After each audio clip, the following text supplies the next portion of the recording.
All right, episode number 22 of the Azure Exhibitions. We're starting off with Aki on the Djeeta, going up against Ophidian on the Narm, and this is actually a little interesting just because Aki, one of the champions for Vane, and Vane getting some really nice changes in the most recent patch, so I actually assumed we would see him instead, but nope, we're here on the Djeeta. Maybe if things get rough, we will eventually see the Vane, but not starting with it.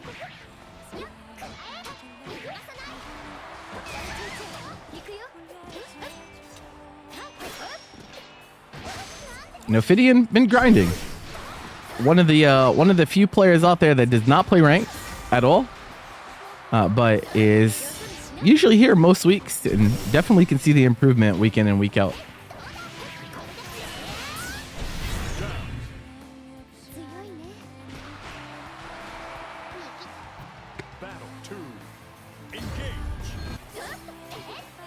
Dash up spot dodge. Yeah, Aki is a chronic spot dodger, so we're gonna have to see Ophidian call that out in some cases.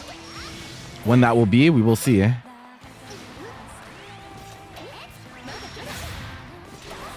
what do you mean that?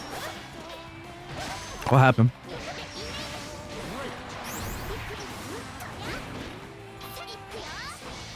Wait, what?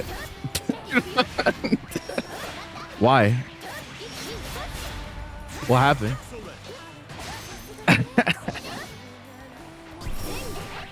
Oh, I see.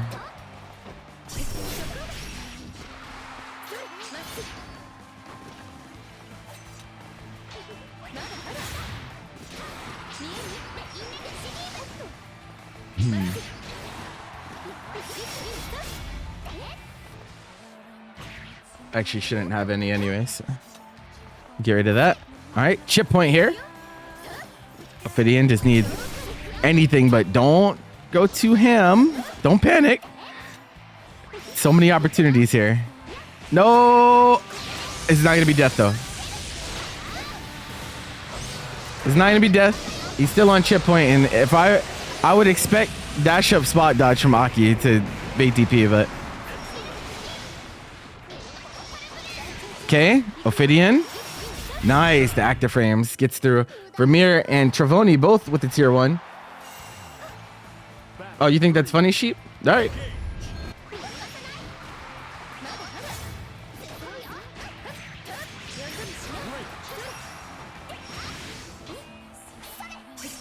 Think you're a wise guy, huh?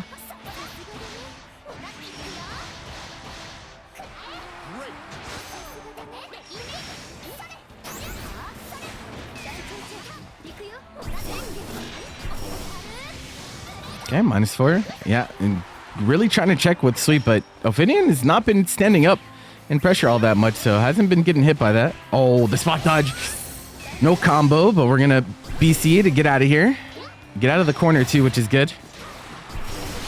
Oh, but the U fireball actually reaching far enough. Yeah, very short range on the U fireball, but actually had just enough range to hit the Setsuna.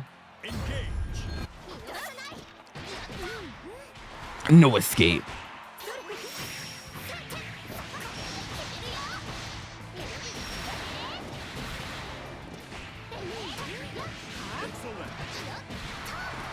Yep, slight delay throws. Really catching that fuzzy timing from Ophidian. Counter poke. Yep, just BC her back into the corner. But yeah, you can't jump in that situation. I think that close H might have been plus. Meaty close H can definitely be plus on Narm, but I don't think Ophidian was ready for it. Okay, nice. We spend the cooldown here, meaning that even on the confirm, you're not going to have it. Yeah, see, that's the problem there. You would have had to spend Raging Strike, Raging Chain, because you already spent the Kyoka cooldown. Oh my god, we're going ham. 6-6H. Flip, flip, flip. Dragalia impression. Help.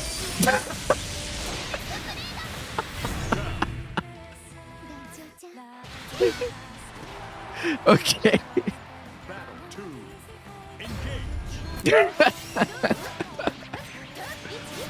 He said, bro, I don't know what the hell to do. I'm pressing. Oh my god. Okay, wait. He's actually forcing the panic out from Aki, though, by doing this. Wait a minute. We could be onto something here. Okay, yep. Enforcing those plus frames. Ophidian, this round has been fantastic from him. Gets another flip hit, but not able to combo on that one. But such a big life lead on this. All you have to do is relax. Let Aki commit to something that kills him. Setsuna with punish on the 2M. What a round. Battle 3. Engage.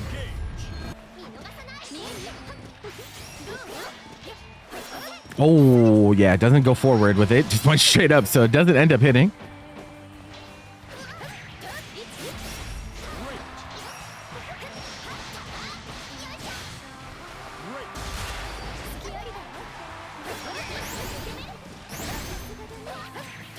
A lot of people's brain shut off when you flip them a lot. It's I think what it comes down to is I call it like mental cue. So like a flip happens and in your mind you're like, I should do something about this, but by the time that you've thought about what to do about it, the next flip is already there. And so like you kind of get into this weird off rhythm where what you're choosing to counter the flip actually comes out too late, and so you're late for the next one and then late for the next one. And yeah, so a lot of people just panic.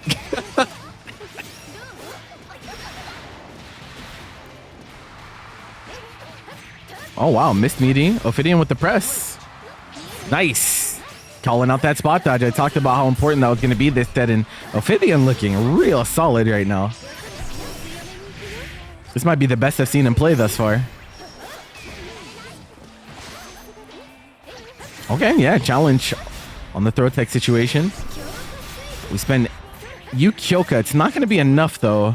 Combo limit kicks in. Checking the legs again. DP. Stop all that, Oki. Battle 2. Engage.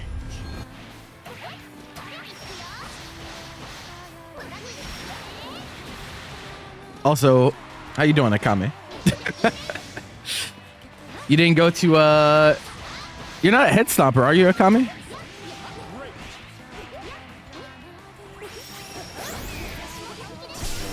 Unhand me. 5U out of blocks then? Okay. I assume that was a missed UDP or something, but definitely awkward. Battle 3. Engage.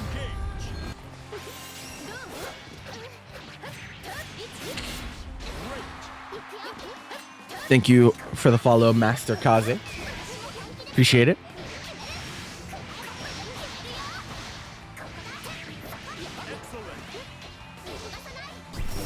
Oh, nice. U-flip comes through. What are we going to do with it, though? Mid-screen Oki, not great off of the Kyoka. Oh, wow. Okay, shout out to Narm 5L. And oh my god, 668 counter hit. No combo, though. Unfortunate. That was a kill. Ophidian, please. Raging Strike Loops would have done it, but the UDP comes out. You're going to die for that one, too. Ah, it's so tough. So tough on that one. Oh, but the drop. Wait a minute. And the drop back. And the Raging Strike with punishes. Oh, man. Mom spaghetti. Okay. This set has been something already. Aki spending the BC there, even though Ophidian didn't have 25 meters, so Raging Chain was not possible and not close enough to get a combo there. So you just end up wasting a crystal.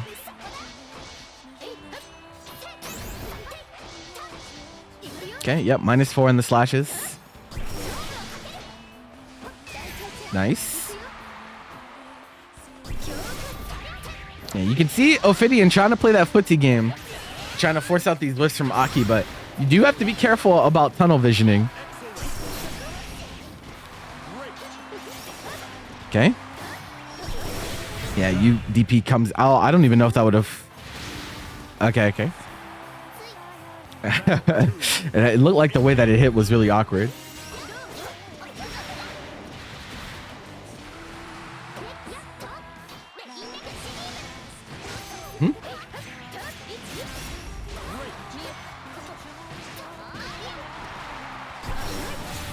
Ophidian's DP is, for the most part, been pretty spot on, but oh, yeah.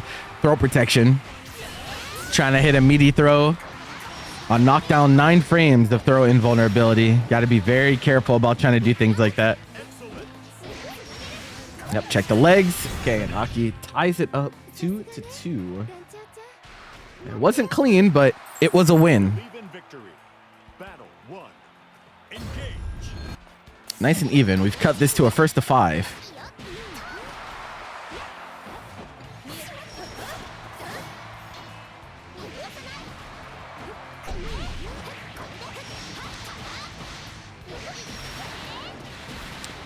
Okay, I don't think we're gonna make it to 100 to cash out, but we get good Oki here. Nice, flip out of the corner, forces that BC out immediately.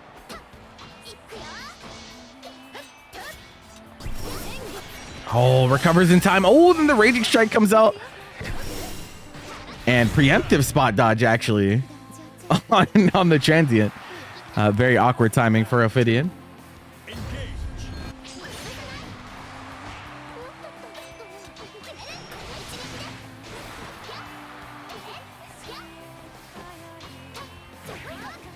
Triple attack overhead. Only +1 on that, so not the scariest thing in the world, but still gets counter hit, trying to poke our way out of the situation.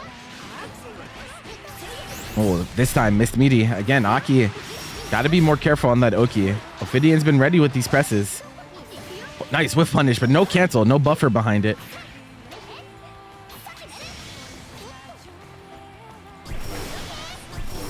Nice. Catches the 6XM with the U flip. We take the Raging Strike Raging Chain all the way to the corner. Nice. 6XL into flip. This is not enough, though, I don't think.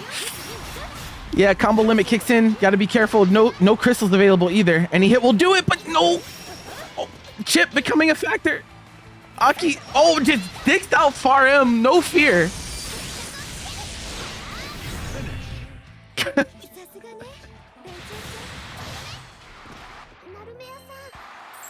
Believe in victory. Battle 1. Engage. Yeah, awkward situation Ophidian put themselves into. Using the HTP to end that combo, I think meant that we didn't have it for the chip out situation. Might have just come off cooldown. Oh, almost got him with it again, but not quite.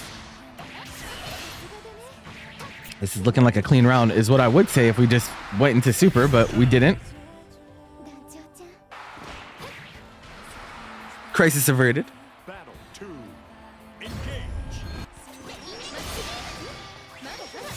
Nice, baits it. 6-6-H for the big punish.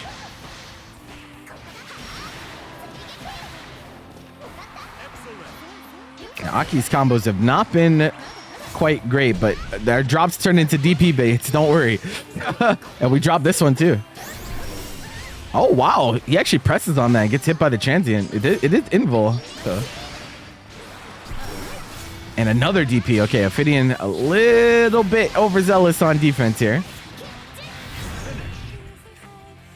Our percentage was very high on DP earlier on in this set, but now becoming a little bit of a detriment. I'm going to have to fix the... I'm going to have to reset scores and then go back up. There we go.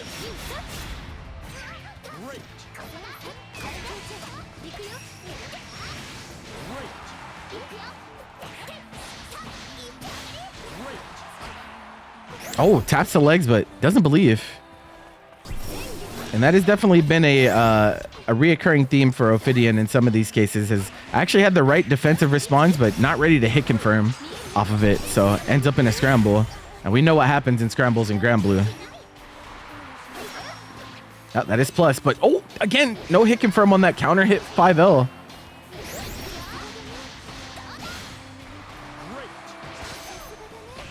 Oh, again? Ophidian, so many hits. Chip.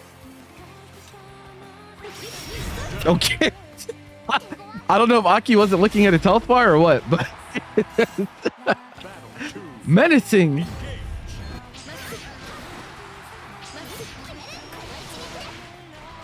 All right, Ophidian manages to get another round on the board, which is what we needed to kind of stop the momentum of Aki. Yeah, that mashing spot dodge on hit ends up getting him hit by the flip.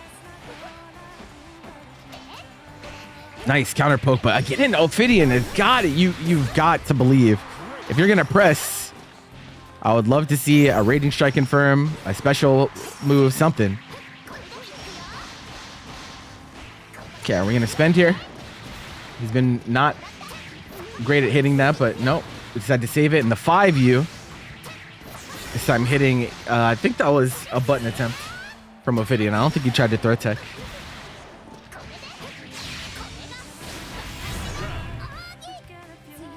Kim, this is a big round. Ophidian, if we can win this round, it's 4-3. 4-3, still very close. 5-2 on the other hand, a little bit tougher of a deficit to come back from. It trades. The backward hitbox of the fireball actually hits her and trades with the transient, and Ophidian panic DP is going to take a full punish for it.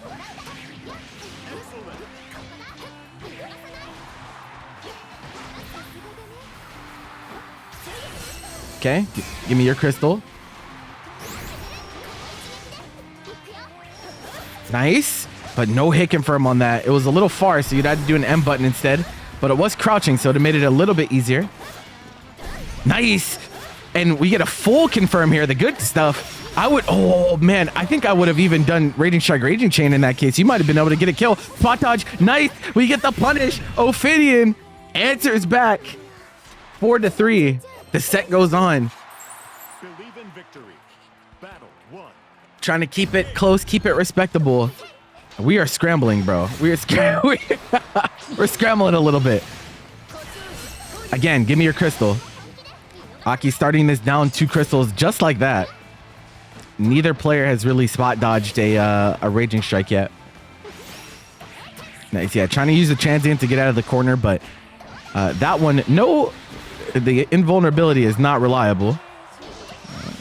So ends up getting 6 excelled out of it. Plus frames. Just trying to keep space. Yep, just Kyoka. Stop the spacing trap situation. And another thing I would like to see from Ophidian is enforcing those plus frames. Nice ready on the clash though. Able to press the falling button to get the punish. We're seeing a lot of these counter hit 5Ls, just 5L in general, you know, great plus frames on it, but you know, Aki kind of mashing and getting his turn back. Ophidian got to be more willing to ram that advantage down his throat.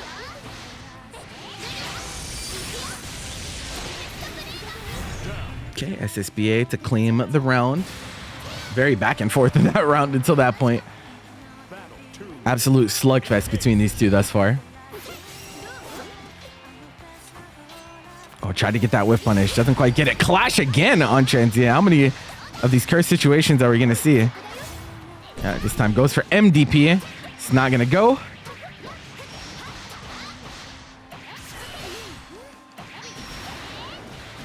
Aki in a great position here. Drops the link though. No punish on the sweep on block either. Nice. And we're in the corner here too. We can take an extra crystal. I would if I were you. Very nice. All right, how will Aki defend? We have one more crystal left to use. Okay, we throw him out of the corner though. And unfortunately, that's going to be death. I think what happened there is Ophidian is trying to do slight delay throw just in case the DP comes out, so he's able to block in time. But kept holding back during the throw, so ends up getting a back throw, losing his corner advantage.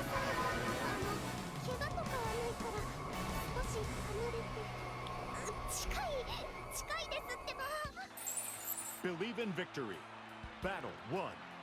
I mean, like, you know, both of these players are very active on defense, we'll say. I don't think it's more one than the other.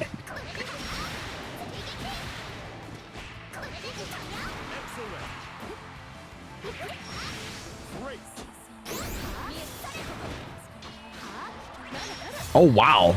That was mad far.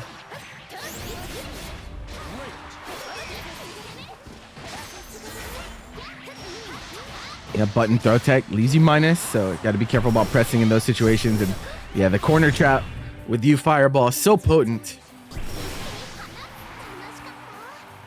Battle 2. Engage.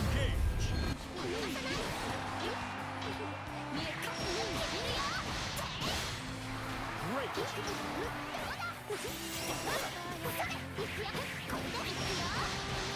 Okay, Aki finds a challenge. Big counter hit, and once again, we're in that corner situation where Aki's Oki has not been the most consistent, but at the same time, Ophidian been very active on defense, so kind of giving some more openings than he'd otherwise have. I don't know what that was.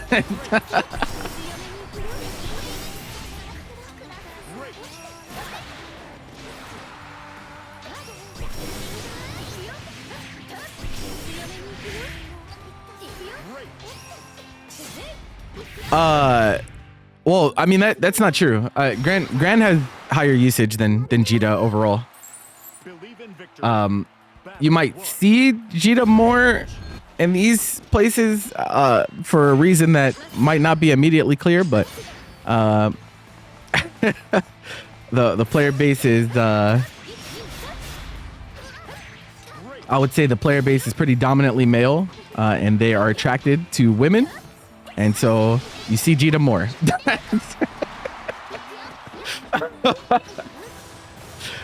But in terms of like quality of character, I mean, like nowadays people have really come around on Gran. Honestly, in current day, I think people think even higher of him than Djeeta in current times. But there was a time where Djeeta was top tier in this game, so that could also be a factor to why you think that way.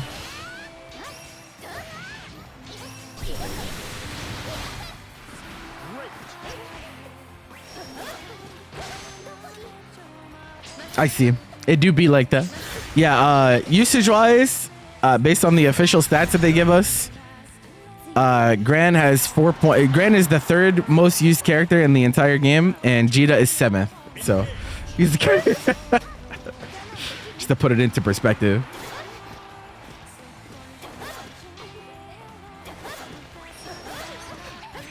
That certainly wasn't the case on the first patch of this game, though. Djeeta was kind of crazy.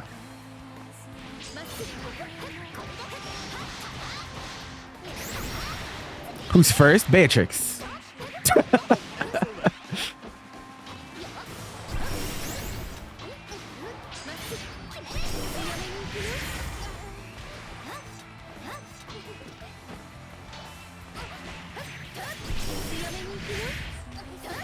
Oh, I mean, I'm sure Gran's usage would definitely go down pretty significantly if free version wasn't included, but even still, that is Mr. John Granblue. Uh-oh, Ophidian's in a little bit of trouble here. Oh no, he eats the jump in. I think that's gonna be it if Aki doesn't drop. Basketball combo, UDP to finish. Aki will take the set 7-3 in our first one of the day. Good games to both players. And Pineapple still rocking a Lucy. Versus Lucifer. You know, a lot of people jumped off this character once the nerfs came through. There are still a few champions of him still left. Pineapples being one of them. And Vane, as I talked about during the last set, got some really nice We actually saw a good amount of Vane yesterday during Paragon Line, which was even funnier because we started seeing a lot of complaints about Vane too, which is even funnier. Yeah, way bigger shield. The shield is like comically large now. It looks like someone just went into Photoshop and dragged the corner of it to make it bigger.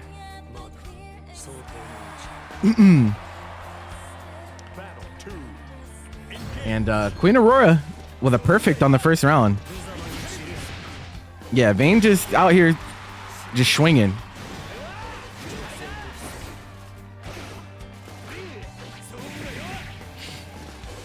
Now, in terms of matchup things, you know, it is a little bit. I think it is a little bit annoying for Lucy, just because Lucy does rely on a lot of single hit confirms, and so when shield is up, kind of turn that off. As we already see the far M getting stuffed by the shield and punished. But we do have a fireball to rely on. But because of the longer cooldown, you know, you don't have it as much as some other characters would to abuse. Okay, Pineapple's starting to get something. Now, wow, what a Tessera. Gets through the energy destruction.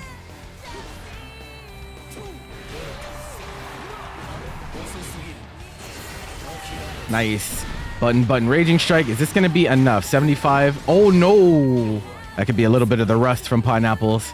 Doing the wrong confirm there. Oh, runs in to the U Fireball. Does not spot dodge in time on that dash startup. So we even up the rounds.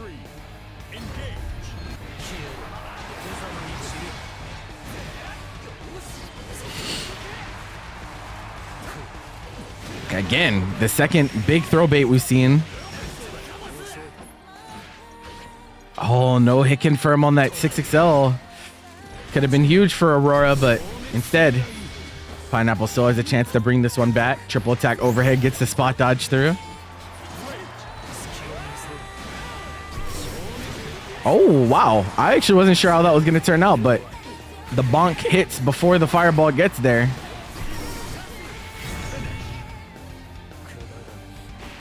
Game one, gonna go to Aurora. Swing. Battle 1. Engage.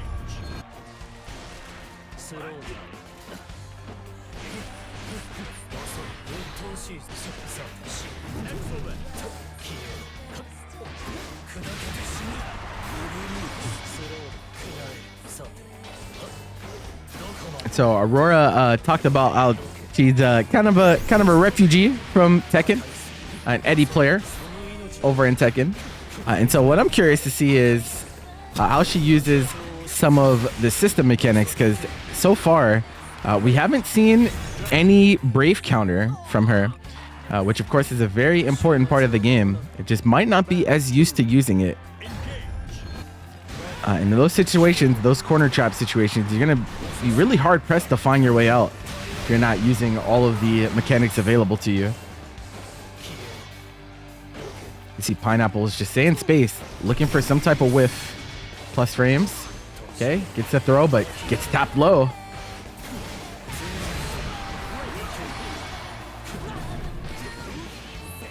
Okay, whiff the throw, press throw again. She might be more used to anime than we thought.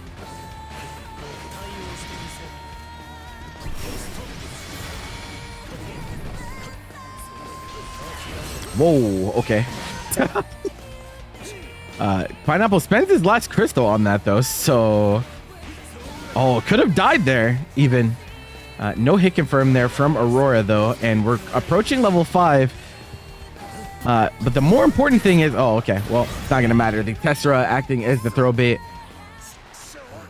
I was gonna say, what's gonna matter a lot more is once Lucilius gets to 100 meter, of course, the ability to reaction super a lot of things in the game, even from full screen, becomes so strong.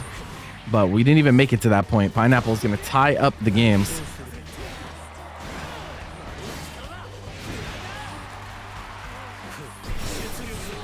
Okay, first DP from Pineapples. We've seen, yep, and just takes the plus frames. Definitely need to see Aurora use that BC at some point.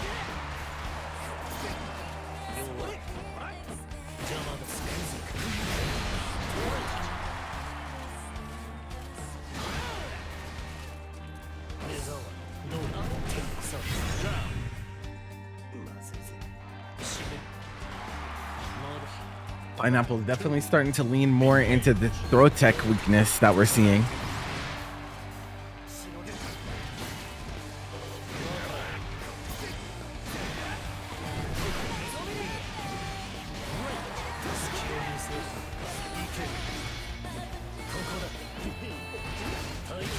Okay.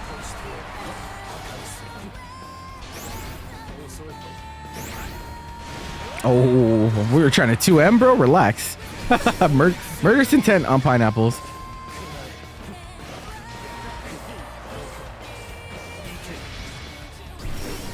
Yep, trying to throw bait, but takes off too late. So you lose your 50 meter and you get thrown on top of it.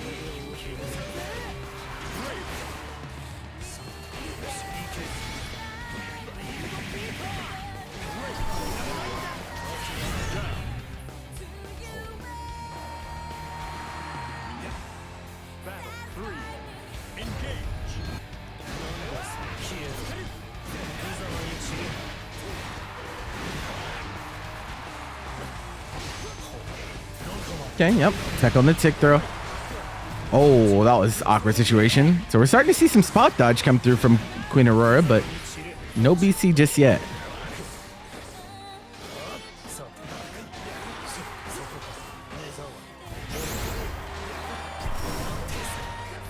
Okay, throw tech baited again, but drop combo from Pineapples, but gets a hit on the rebound. Goes for a bit of a reset. I think we could have just killed on that, but we get 2M, far M hit confirm into the super, the Axion, to take the lead in the set 2-1. Believe in victory. Battle 1. Engage.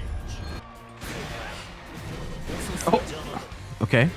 Both just kind of missing each other.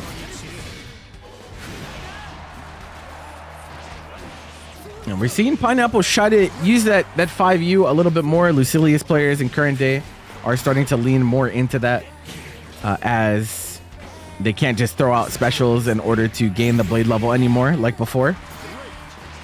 So 5U becomes higher value, but the problem with 5U in this matchup is that Vane's range is no slouch. So even if you're 5Uing from pretty far away, he can usually still hit you. Nice. Nice little stutter step. Gets the shimmy. Where's the rest of the combo we ordered? Wow, 5U, first usage we've seen, and then the delay calling out the BC attempt. Battle 2. Engage.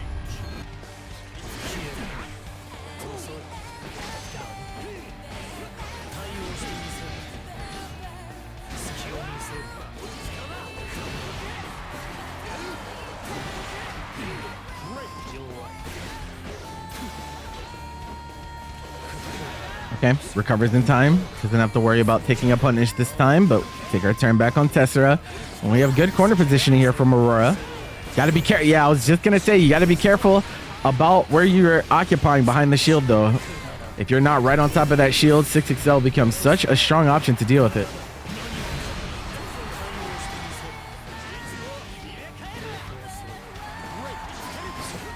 And there it is again. And that's level 5 as well. We go for a bait. No bite from Aurora. We have meter available. We're going to super. Is it active enough? No. Tessera gets through.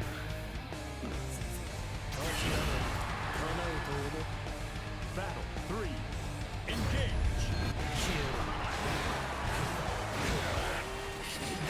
Oh, but we are starting to see Aurora try to use some other options to deal with these, you know, these pressure situations.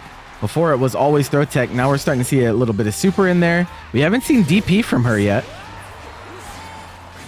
We haven't seen the meter DP yet. And again, we're still waiting on that BC usage. Okay, that's a close H. 100 meter available too. How are we going to spend? We're going to do this route. Okay.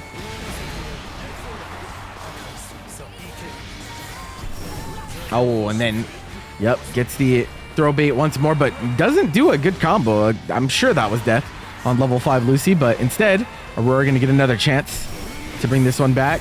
And actually, the fireball hits the extended hurt box on the energy destruction. That was awkward. Believe in victory. Battle 1. Engage. Yeah, it's a very funny shield. It's survival mode shield.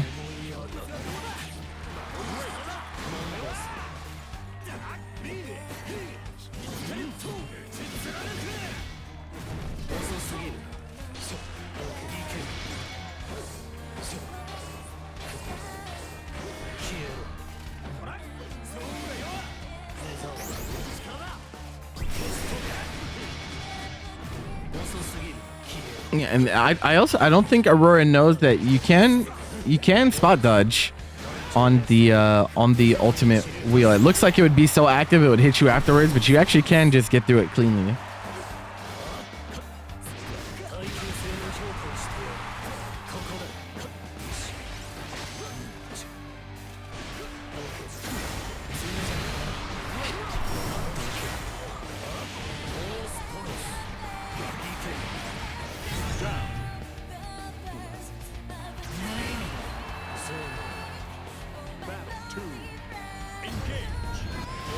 You wonder how's the problem when Galleon plays. Oh yeah, Iscariot's a really cool move, yeah.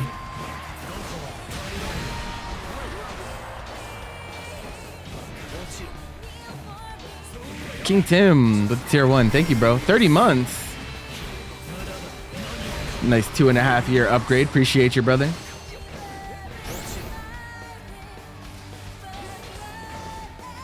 Hey, it seems like we're getting a lot of new people because of the Yoza Sprite video. I welcome you all, and I hope you all enjoy your stay and hit the follow button. Well, how's it going? When do I do VOD reviews? Honestly, the day of the week kind of changes from week to week depending on what the schedule is like, but usually it's towards the end of the week. So like Friday, Saturday, Sunday, just because I want to give people enough time to actually, you know, get their VODs and whatnot. But if you miss for any given week, I'll just do it the week after, so it's really not a big deal. But please use me as a resource. As Pineapples goes up 4-1. Aurora still fighting. Definitely hasn't lost the will to fight, but does need to figure out how to navigate some of these Lucilius hitboxes, which can be awkward. Oh yeah, too early on that one. So I think she must, I don't know, maybe she's listening to the stream, man. Tries to go for the spot dodge there, was too early on that one. Just don't kill you in VOD review. You came to the wrong person. If you, I'm gonna tell you like it is, my friend. That's the only way we get better.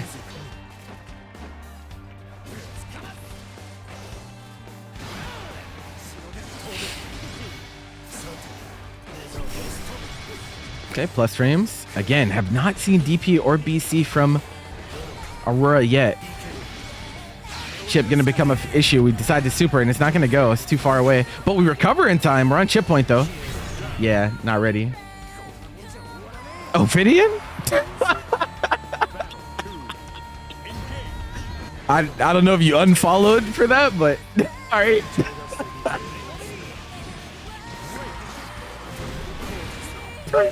Thank you.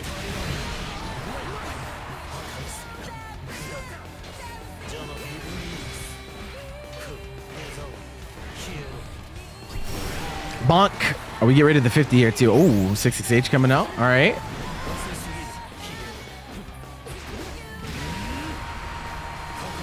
We're going for the throws, but just trying to get that stagger pressure in. Aurora's still not in a horrible spot. Nice wild beat. Create some of that space. Only -4 on that.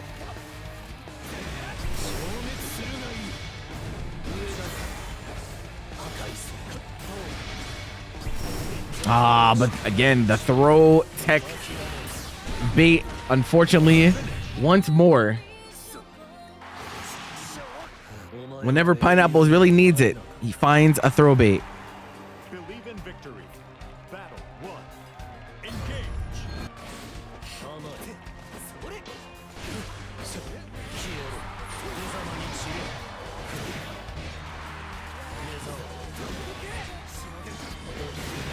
Yep, bonking through. The 5E follow-ups are all single hits, so shield really good against them.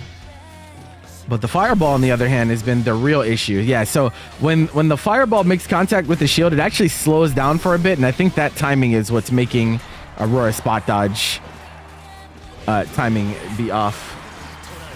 Do I know any notable players to watch for Sandy? Yeah, Hino Kino is like the first and foremost Sandalphon nowadays, Japanese player. Even made top 8 of Evo Japan with Sandalphon. I would also check out Arefu, who is a European player. Was previously on Katalina, has since moved to Sandalphon. Plays pretty well. And NA, the only, I mean, well, Zippy was playing Sandalphon, but now Zippy doesn't play the game anymore. But I know players like Wanubi and Autonomous were trying to put in work with Sandalphon, so I think Tav was too at one point, but I think he has since gone back to Belial, so I think he has let it go.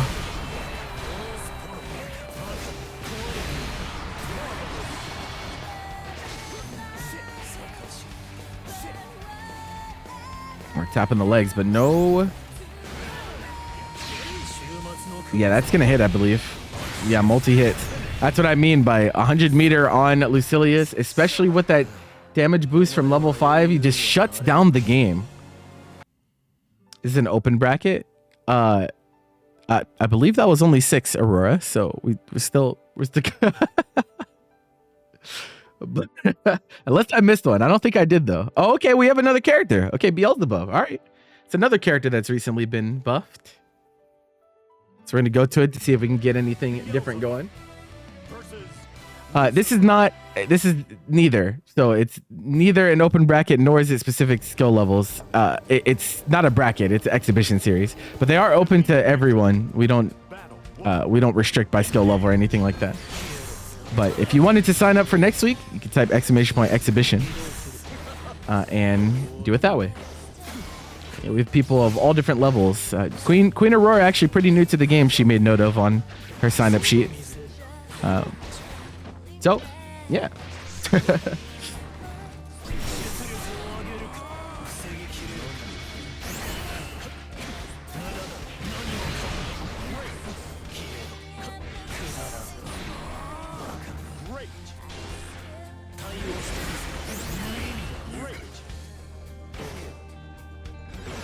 Oh, we were trying to steal souls, the karma attempt, but far him, hit confirm super.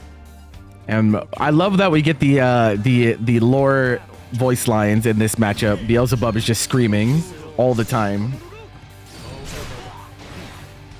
Yeah, and I was talking about earlier, Queen Aurora is actually a Tekken player that has recently picked up Granblue.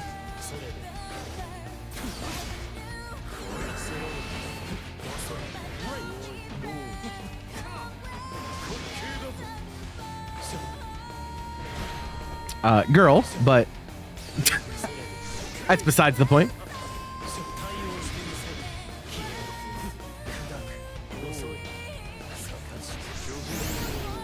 Also, you still haven't answered my question, by the way.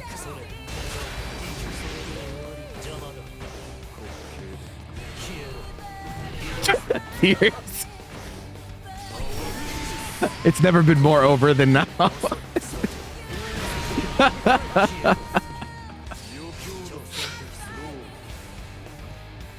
We're scheming. Oh my god, get yoinked. Oh, but no combo from Pineapples. What a guy.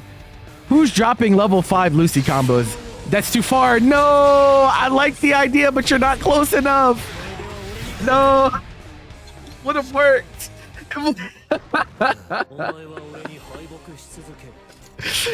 Hey, GG's. Pineapples will take it. DawnPatrol. Katalina versus Belial. Against Shrimpman 5000, aka Muffin. They signed up as Shrimpman, but their Discord is Muffin. And they sign up on StartGG as Muffin as well. So like I'm getting mixed signals. I'm just going off of what they signed up as on the 君のようなできる後輩なら俺としても大歓迎さ。断る。私のこの剣は仲間を守るために振るうものだ。 Believe in victory. Battle 1. Engage. All right, so Cat versus Belial. We get some Shotos out here. This is a matchup that I've seen tons and tons and tons. Oh my god, could have hit confirmed that even on the 6xh. Both of these characters have superb 6xhs. Oh, no hit confirm on that either. Was close enough to the corner where H Asmo would have been a full combo. Okay, we're RPSing with the dash 4. That is -2 on the 5U dash. Throw loops, guard button. Trying to get those no escapes.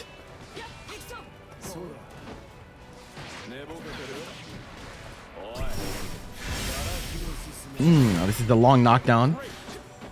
Kind of messes up the Yoki, but yeah, you can't. He goes for another Yuka man grab, but the invul does not last long enough to get through most DPs. Some DPs you can definitely get through, but not that one. Battle 2. Engage.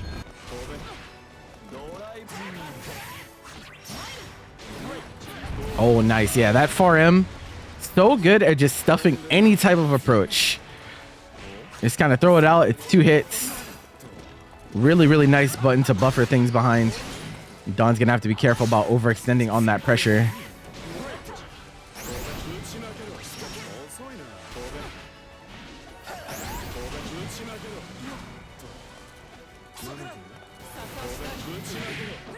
Oh, not a combo from that. I thought maybe that would convert, but not quite.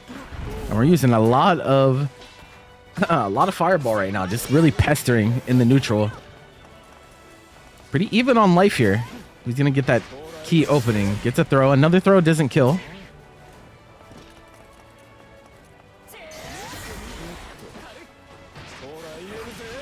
Okay, now real striker throw.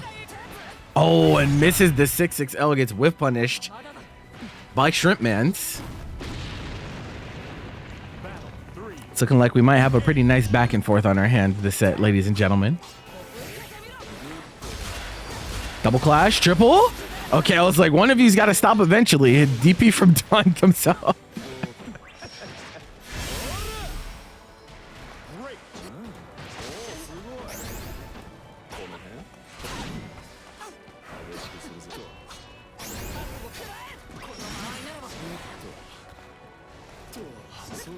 Oh, Dawn kind of puts himself in a tough situation here. Now back to corner, but fights his way out. He's looking for that close H counter hit. Doesn't bite though. Yep, gets the wall bounce. Oh, no cancel on that though. Maybe he wasn't sure of what to do, even though we did have the fireball cooldown, but strike or throw. Okay, spot dodge through the 5U release. Wait a minute. This is winnable. Trying to get a throw tech. Doesn't get it, but we get a crouch confirm on the far H, and that's going to be game number 1. At least I think this is enough. It's close. No, one more situation. Oh, the empty jump into dash up throw. Just that I know that you're going to respect me for too long. I'm just going to do whatever I want. Now for real, game 1 going to Shrimpman.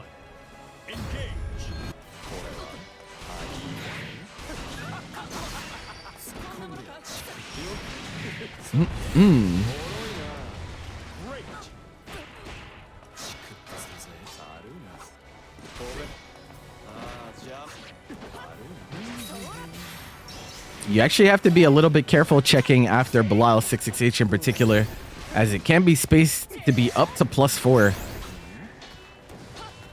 So not a button that you always want to autopilot against, but doesn't suffer for it just yet.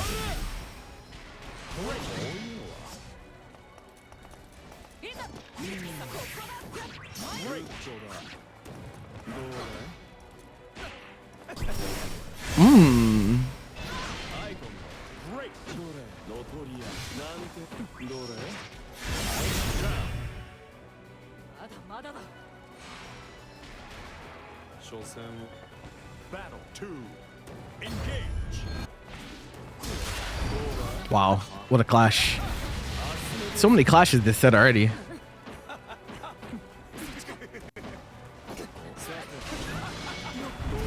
Yeah. Pressure, but yeah, really hard to spacing trap this character. Can match and even exceed Belial's range, so you want to be very careful about those potential overextensions. Dawn, again, pushing him all the way to the corner, but then not ready for the counter poke. And Shrimpman says, I'm going to put you back in the corner into another command grab.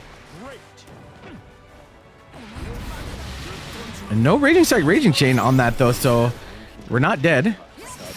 We get the auto Craig DP? That was weird looking.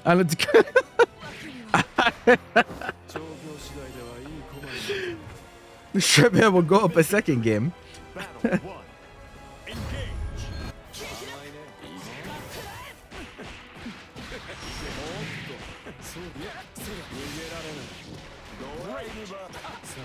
Day frame kill? Oh, drops the combo though, so.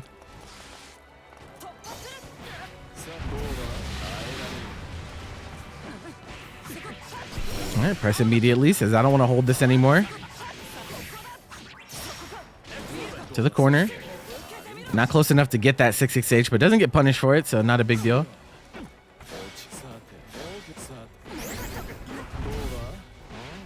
Oh, we get the 6-6H, but no combo afterwards. Just take a safe jump. Okay, it's another counter hit. I would definitely like to see some... Oh, yeah, presses into it instead of jumping. Could have been problematic. DP comes out, and just the far H, the explosive movement on this button, and just barely out of range on that 6XL, the U Fireball ends up punishing. I would actually like to see a little bit more U Fireball from Dawn, especially on response to Fireball on the Belial's end.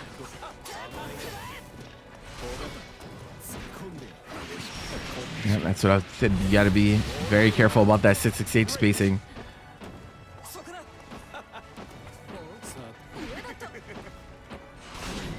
Okay, nice challenge.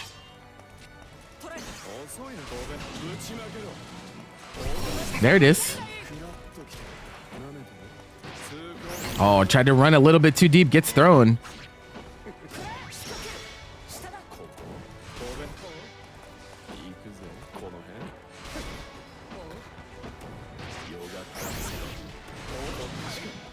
Yeah, plus on that, but we decided to DP. Oh, we got to the other side, but no punish. That would have been a full punish with corner carry on top of it, but a little bit too slow on Dawn's end. Did the empty jump to make the anti-air whiff, but then just wasn't ready for the follow-up.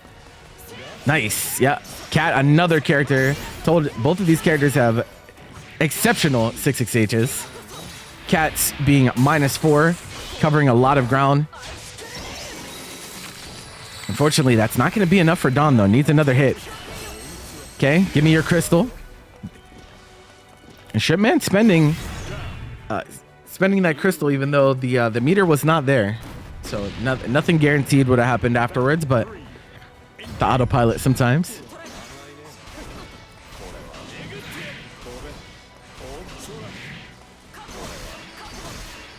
Yeah, she should not be losing the fireball game to Belial, so Dawn's got to figure something out. Nice 2H.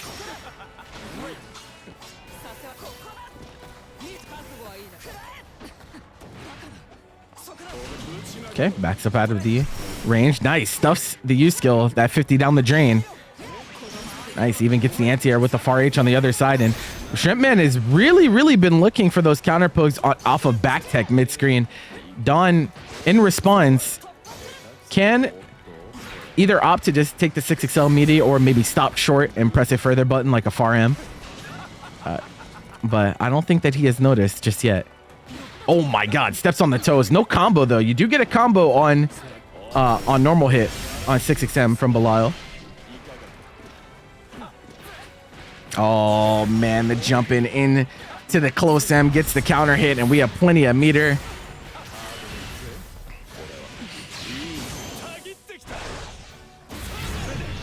And Dawn, while in a great position that round, how quickly it can all go away when you get hit by Belial in the corner.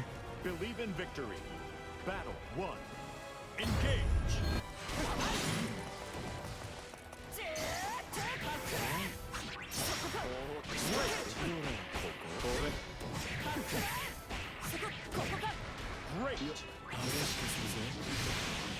Oh, hold on.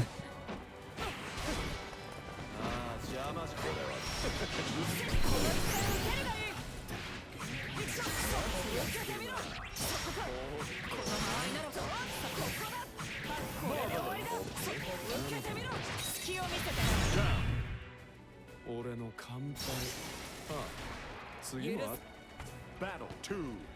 Engage.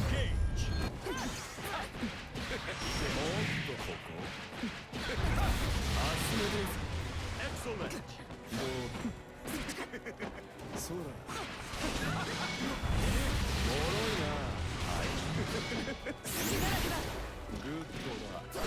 Oh, big 2H. Thank you for the follow, by the way. Sorry about that.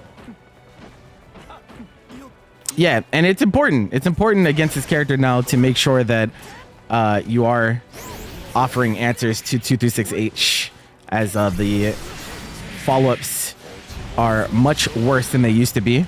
The M follow-up being -4, and the H follow-up having an 8-frame gap between when the first part and the second part go off. So a lot of room to potentially RPS with the Belial, especially with things like roll.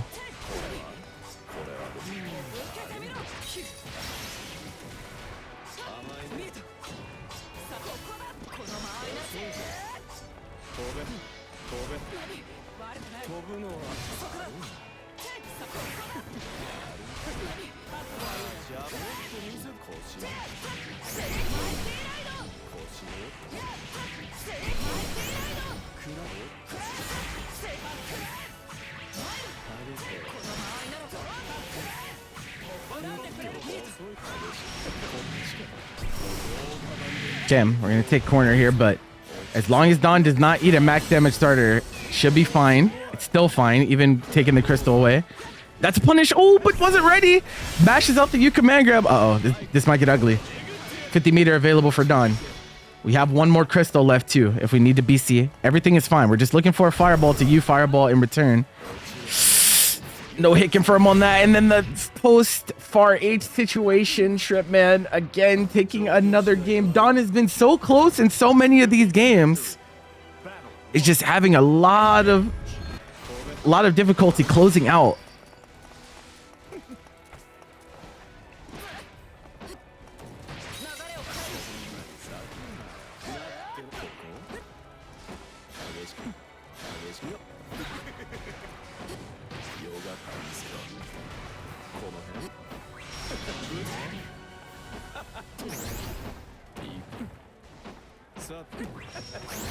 Whoa, okay.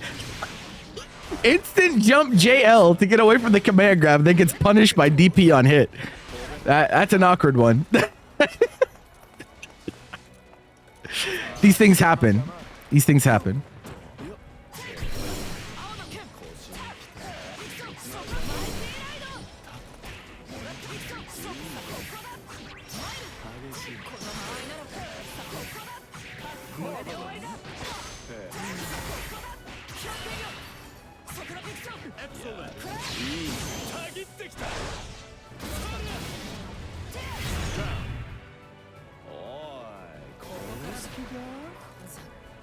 Battle 2. Engage.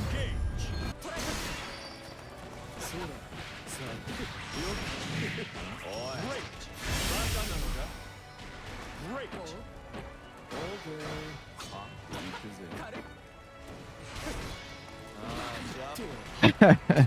Holy shit. Okay, DP comes out. Dawn up around. And again, this 6-6-H spacing has been really problematic. Jumps in response to the MDP. You don't see that move pressed very often. I think to some people it actually is a little bit of a jump scare because they're not used to Belial pressing that. It's going to be another round for Shrimp Man though, and thus we get to another pivotal final round situation where Dawn can stop the bleeding a little bit if we can just win this round, but these round threes from Dawn have not been very successful thus far.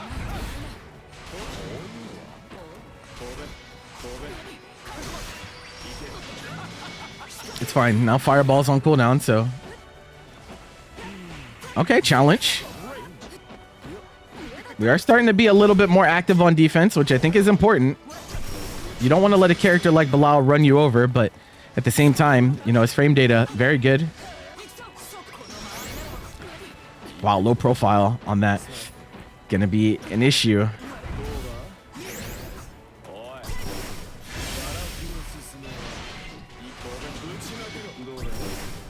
Okay, you don't take that much damage from this though, because it's on cooldown, so 50% damage penalty. No brave counters either. Dawn is just holding everything. It's so interesting.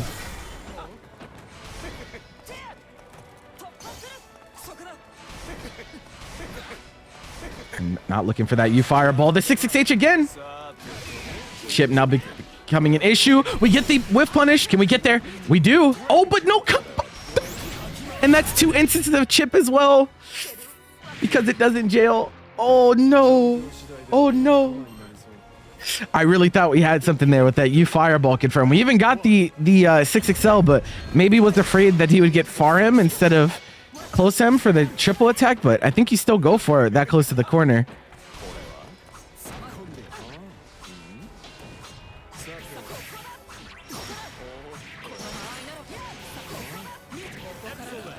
Oh, too early. Throw protection. Serving is problematic.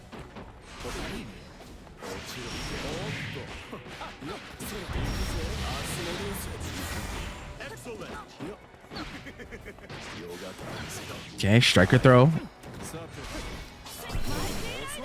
Oh, nice spot dodge. And that is a change on Katalina, that they made the fireball a little bit more recovery on it, enabling that attempt there from Shrimp Man. Gets the 6XL and takes the round.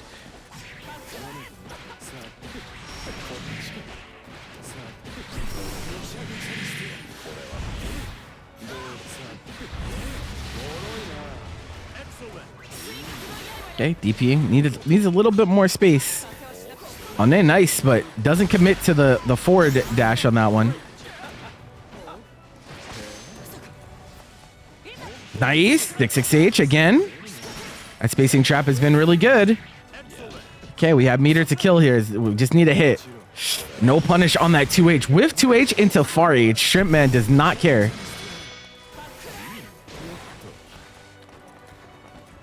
No fireball available, so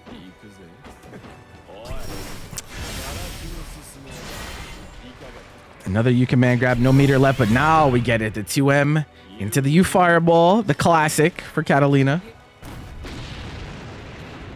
Battle 3. Engage.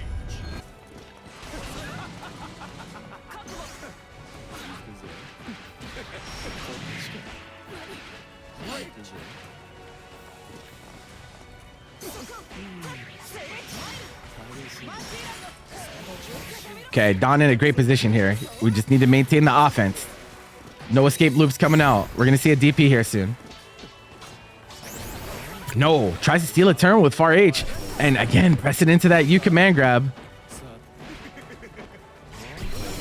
Okay, can we get there in time? Yes, we have Raging Strike, Raging Chain. We just spend another fireball. There we go.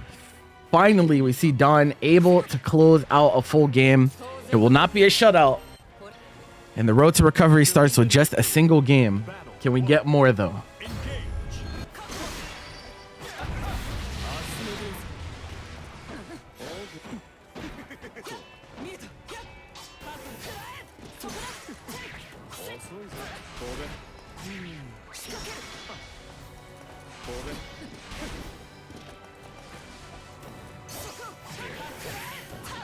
Okay, yep, that does get the balance. We 6XM instead of H, though. So unfortunately, you don't get the fat combo that you were looking for, and back throw incident. And we're ready for that, though. No shimmies allowed. Doesn't get the close L that he's looking for, but Dawn playing with much more confidence here. In the mid-range, we get a whiff punish. That's it. You command grab, you can see. No, Dawn, please. Oh, please. If you're unsure, just jump, ladies and gentlemen. Yep, and U command grab does not care about cat super. I actually have a clip of me doing that to a cat, so I know for sure that that doesn't work. But Dawn still gets the round nonetheless. Does not let it slip away from him.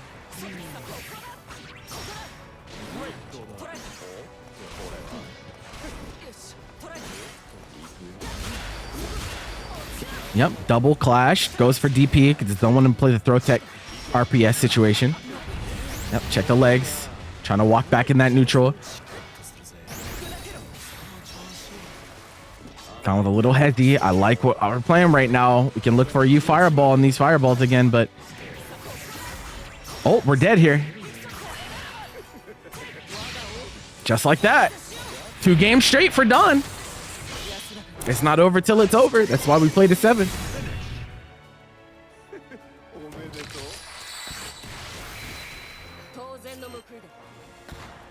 Believe in victory. Battle 1. Engage. So what has really changed in these last 2 games is Dawn has been much more active in that mid-range and not letting Shrimp Man steal as many turns as we saw in the early part of this set. And it's making a world of difference, but now we get to see if Shrimp Man makes the adjustment in return. We drop the corner crouch confirm, but we get another hit anyway, so that's going to be a clean round. with a perfect.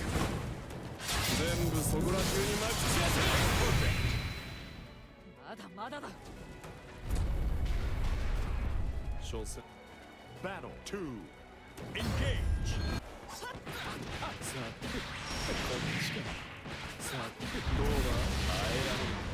Excellent. Oh, okay. Kind of stealing the turn there with the throw. Safe jump. Yes, close to H. And we're going to spend the U skill, even though we were close enough to where we didn't need it, but we will get more damage on this.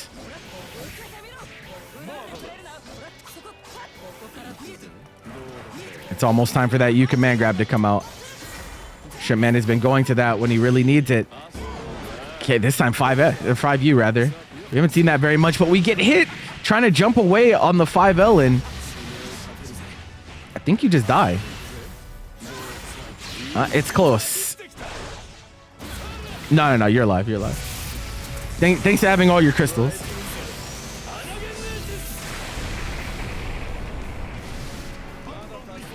Okay, throw tech chip now becoming an issue. Dawn can't let a fireball come out. Gets the U enchanted land and the DP though. Yeah, you gotta be so mindful when you're on chip point. Shredman was not trying to let that go on any longer. Improves to that set point. 6-2 now.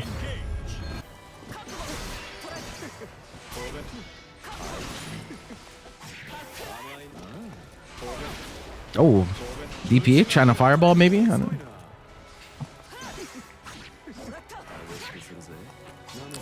Oh, not able to get that whip punish. Oh, but doesn't let it go fast enough.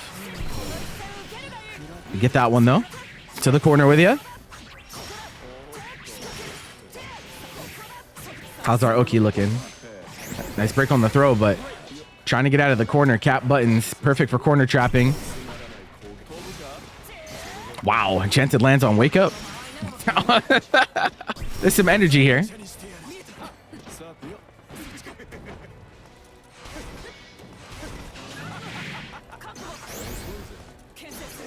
Oh, yes, the slower fireball. Shipman thought it was going to be the faster one and went with that preemptive spot dodge.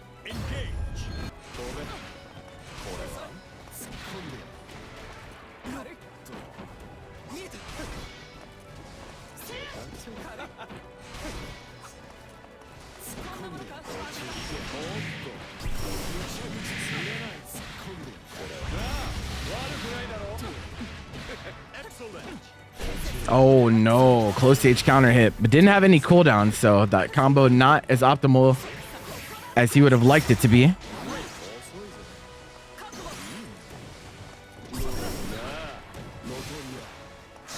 Trying to throw bait. Oh, and yep, checks the legs once more with the sweep. All right, one round away from closing this out, Shrimpman is.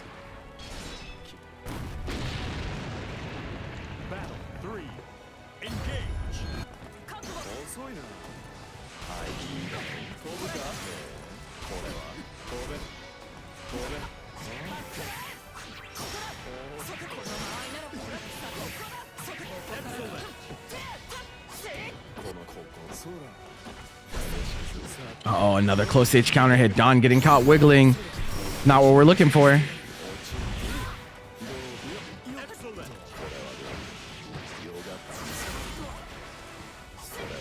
Oh no, the whip punish with the far H. That's gonna be it. On the 2M attempt trying to get out. Shrimpman 7-2. We definitely saw signs of life towards the end of that set from Dawn. So when Midorii signed up, she specifically told I ask people whenever they sign up, are they okay with playing someone that is potentially better than them? And overwhelming majority of people say yes. In fact, like I think it's like probably 99.9%.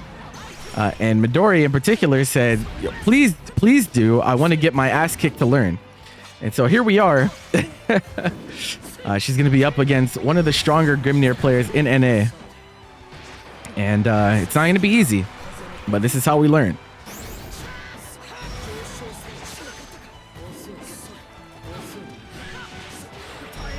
Get caught trying to press that fuzzy button or that throw tech. Both of them get blown up by dash straight down.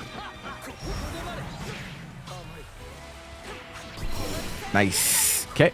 Button, hit confirm. Yep, we're going to take him all the way to the corner.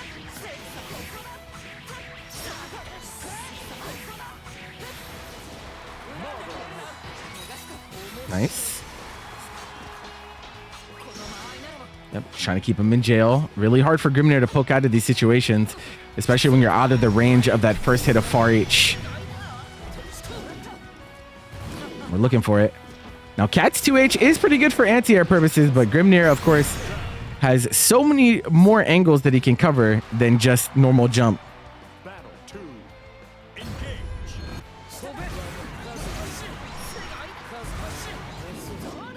Whoa. Okay, tried to go for the preemptive.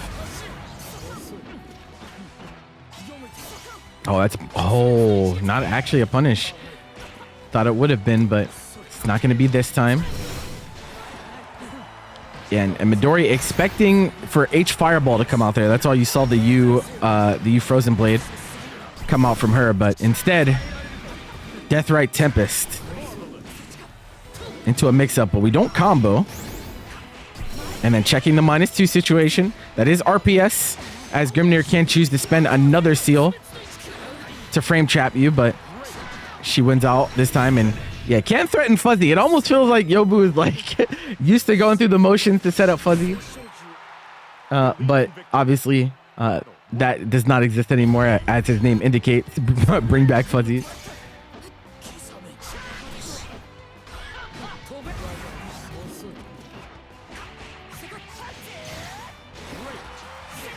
Oh, nice. Deep walk in into close M. Combo with another close M and nice corner trap. Like, that's what I was talking about. It's really hard for Grimnir to counter poke Cat from that range.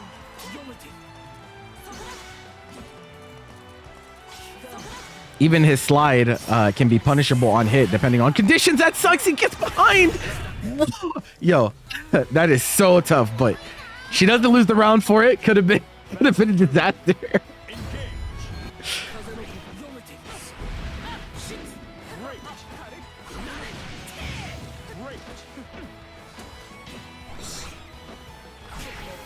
Okay, nice. Gets him away from the seal. It's the most important thing. And look at the shimmy off of the taking the turn back on the triple attack overhead. I like the idea, but Midorii, very solid. A very strong player in multiple games. Definitely familiar with that fundamental RPS. Yep, very important that you don't let Grimnir steal turns on those -2 dashes. When he doesn't have a seal on top of where he lands, please take your turn. Okay, gets thrown on top of the seal tier. This is tough, but yeah. Yobu kind of overextending a little bit there. Putting out another seal, trying to get that pressure going, but Cat Buttons 2M just says, no, you can't put out a seal and get a turn. As we tie it up 1-1. Battle 1. Engage.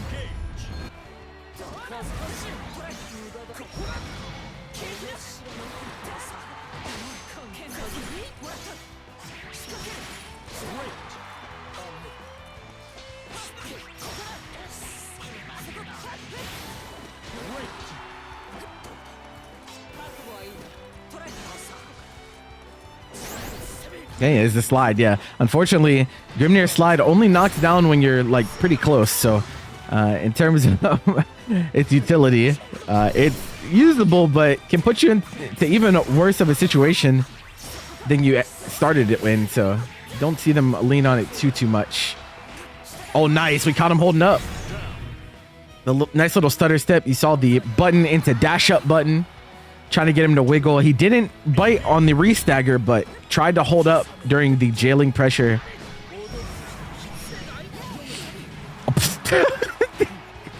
The tornado. Okay. All right, this is a tough situation to be in. 3 seals to work with. A full 4 if you count this one back here. And again, yep, ready to check that -2 situation.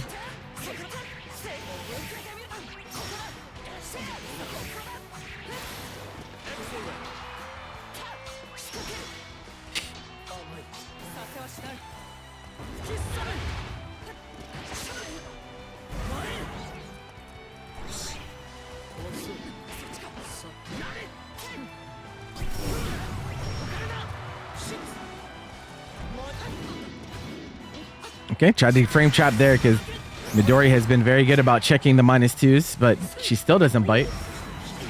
Oh, trade. Nice spot dodge. Avoiding getting put on that chip point. Oh, but doesn't avoid that one, but it's not enough to kill because it was on cooldown. So the 50% penalty, we get the 2H into the 5U, but it's not enough. And she's not on chip point, but it's not going to matter because the enchanted lands, but it's too far. That is a tough break for Midorii.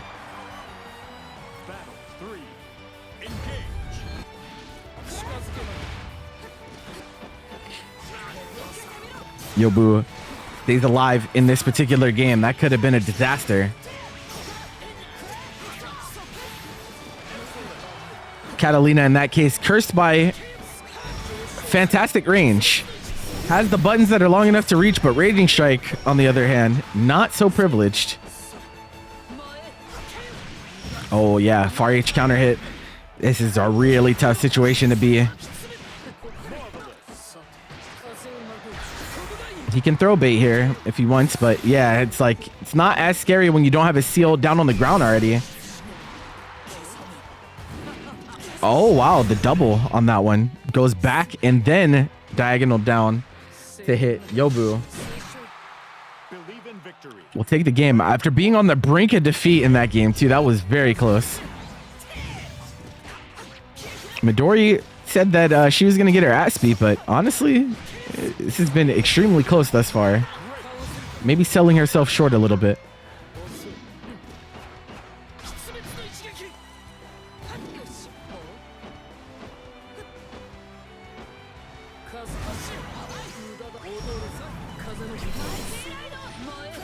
Oh, yeah, that JU is so privileged. You see how early she was able to press that?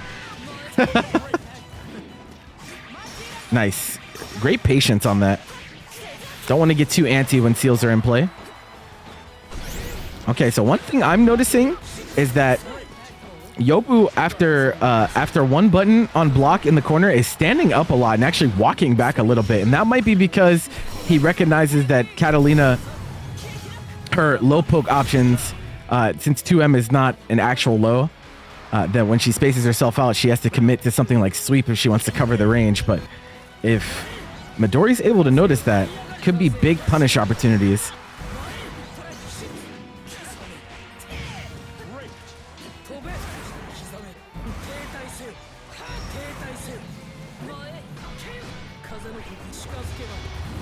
Okay, yep.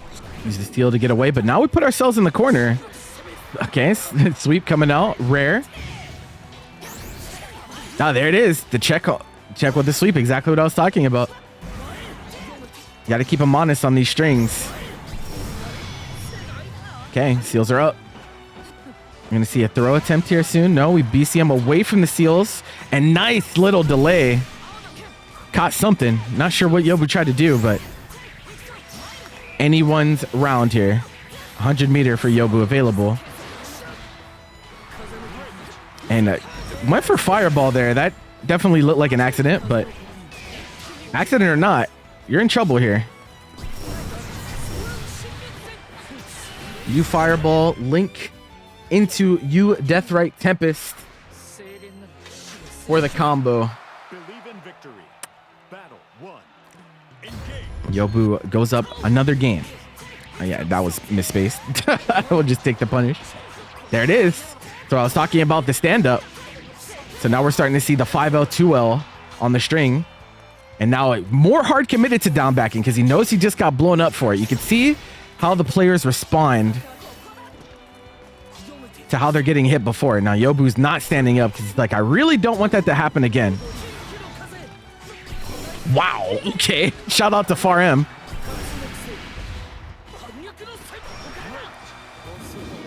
Yep, pressing that guard button. Tried to steal a turn, but again, Midorii's been so good about checking seal dash versus frame trap. Very clean round.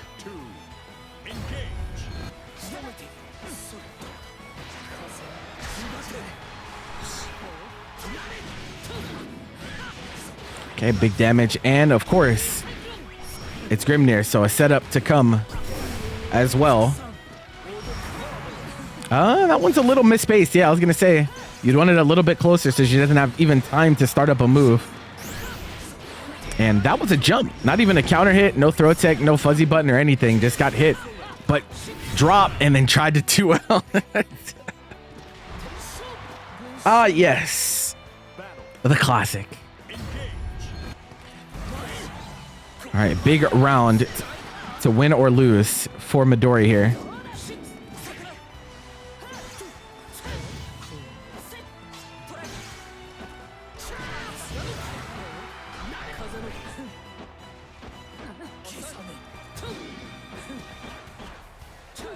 And yeah, trying to get her to open up with those deep 6XLs, but it's not until neutral is reset that we find another hit. Are we proper spacing for fireball here? Yeah, that's the spacing you're looking for.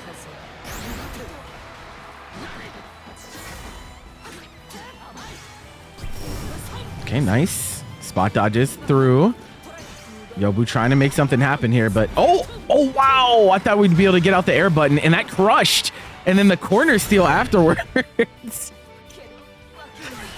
That looked a little cursed, but you know, that's the smell of the game.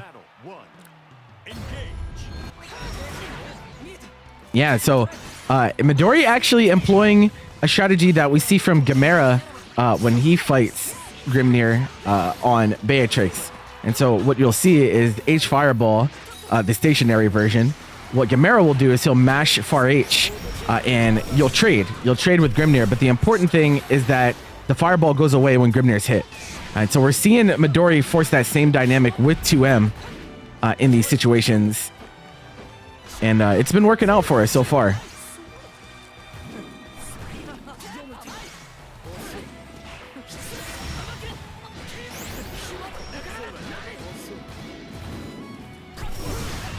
Yeah, again, the U Fireball linking into the U Deathrite.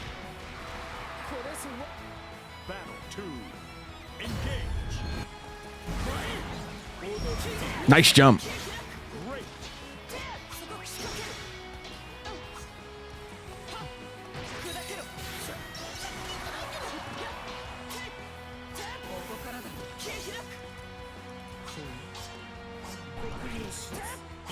She said, "You're not getting to that seal. I don't even know why you put it there, boyo." Oh, the drop though.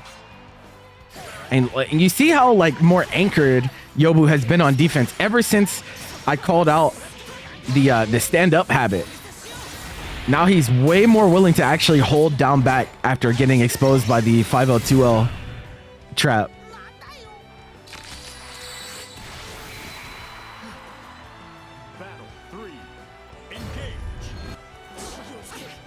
Okay, nice. Checks the sweep.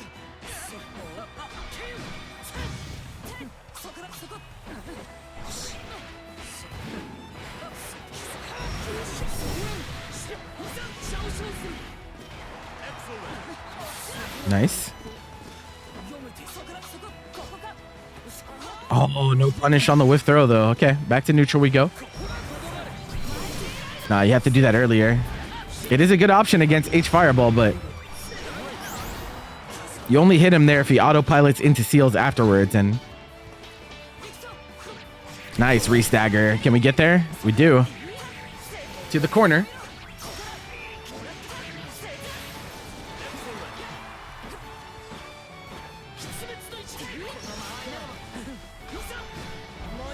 Nice. No raging strike though. Went for the 5U and it was a little bit too high up to convert.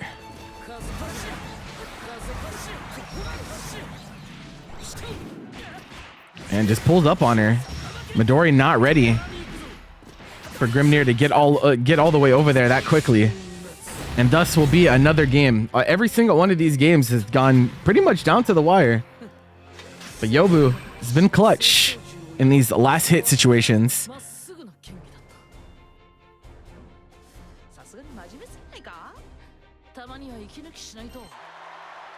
Believe in victory. Battle 1. Engage.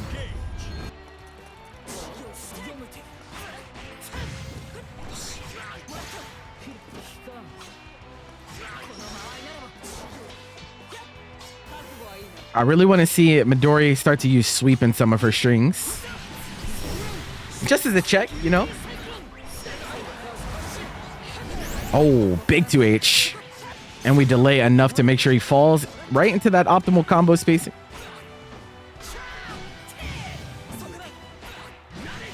And a lot of far out check now from Yobu as well. Oh, drops the combo though.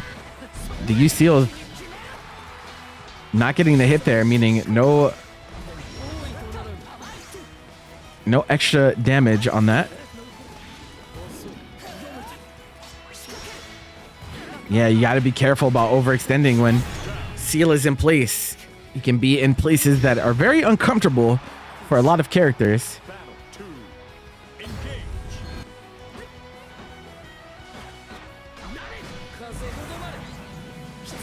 Whoa. Okay, nice jump in, but doesn't hit him for him, unfortunately.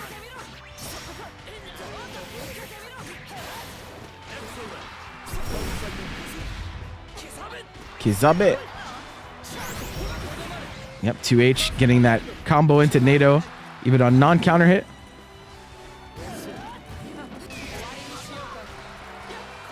There it is again. We got that 5L, 2L.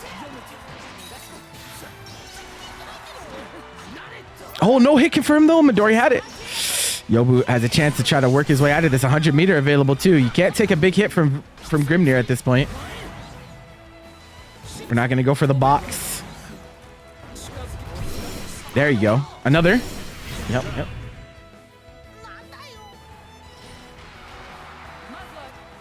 Battle 3. Engage.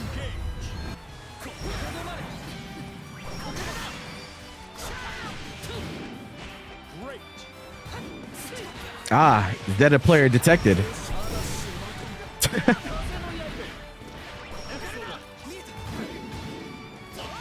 Okay, another great 2H.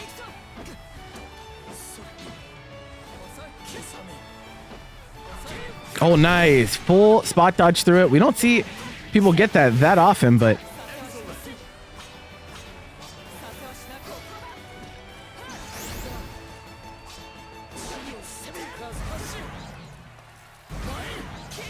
nice spacing. That was such good spacing on Enchanted Lands, but Midorii needs another hit. We get this 6XL. Is this going to be enough? SSBA is not available. I don't think it is. We have 3 crystals on Yobu's side. He's going to get one more chance here. With this much of a lead in a set, I wouldn't be surprised to see like an SSBA or something here from Yobu.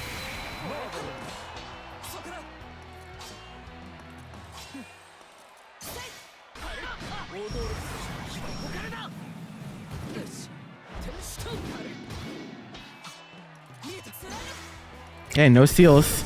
That makes the neutral a lot easier for Midorii, but it's not easy just because it's easier.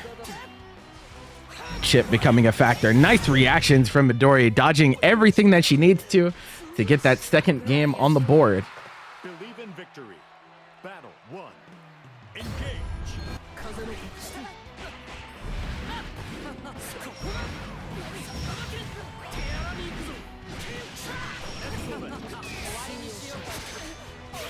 Okay, DP, get him away from those seals immediately, but we've seen a lot of post 6XL challenges from Yobu.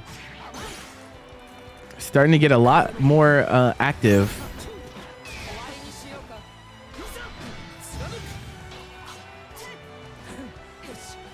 Nice.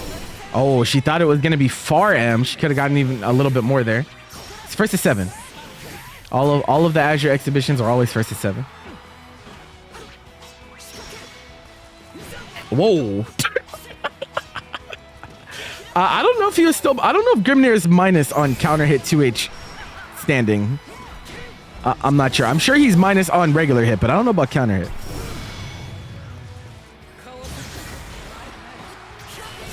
Okay, give me your crystal. Nice. The dash up low again, catching Yobu standing. It's coming into play more and more as the set goes on. She's starting to notice. Battle 2. Engage.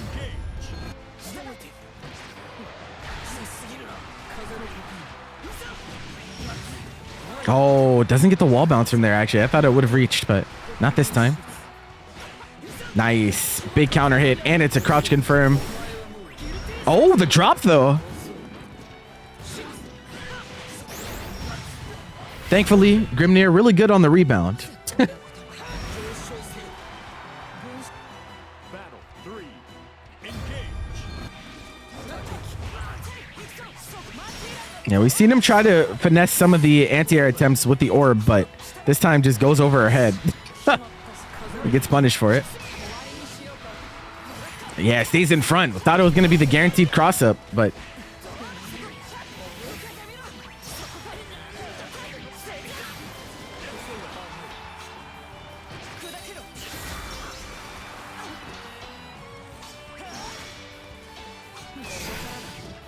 Okay, we actually see the BC on the 5U, but she already committed to backdash, but it's not gonna matter. Midorii, again, 5-3. We're closing the gap bit by bit.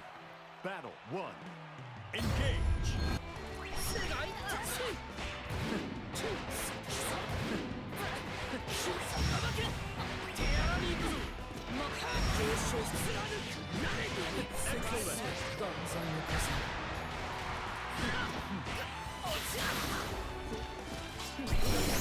Oh, wow. Actually just gets hit by the U fireball after blocking the 2M. I'm not sure what Yobu was looking for. This set has gotten very, very interesting. We saw the challenge after the second 6XL. I was talking about how he's been much more active post 6XL in these last few games. Will it come back to bite him? We do not know, but he gets the round. Battle 2. Engage.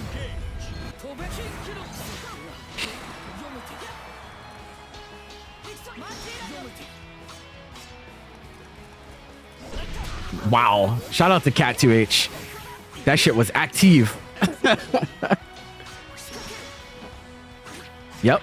After 6XL, I keep calling it out. Midorii's adjusting in real time as I'm making these calls.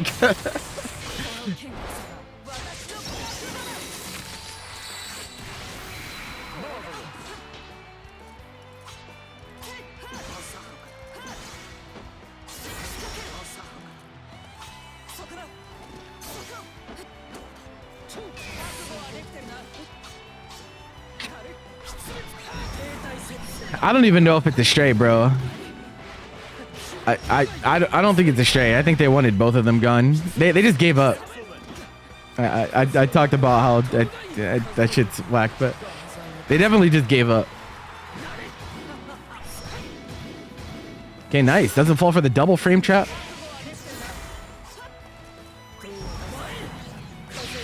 Okay, install time. But now you don't have meter and chip points here. Oh, nice. Goes back. I actually wasn't sure if you could get far enough away, but it doesn't kill, so you die anyway. Battle 3. Engage. No, Zeta did not keep hers. So people don't know how to well, I'm not trying to be insulting, but people read the change wrong. Because they made an exception for Zeta, but what it actually changes is after Pogo. So if she JUs and you block it, if she does a rising button after Pogo, then that will still be an overhead. But the JU itself is not an overhead on the fuzzy setup that she used to do. So she also does not have fuzzy mix-ups anymore.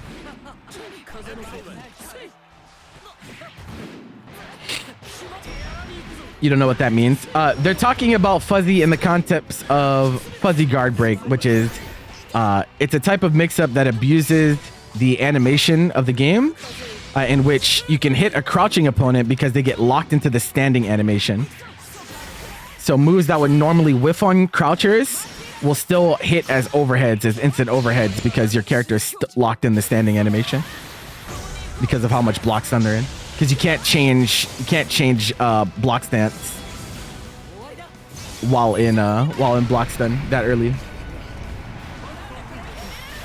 Wow, empty jump HDP, bro. Okay, Midorii is coming with the energy, bro. 5-4. What is going on? It's getting crazy. It's getting crazy out here.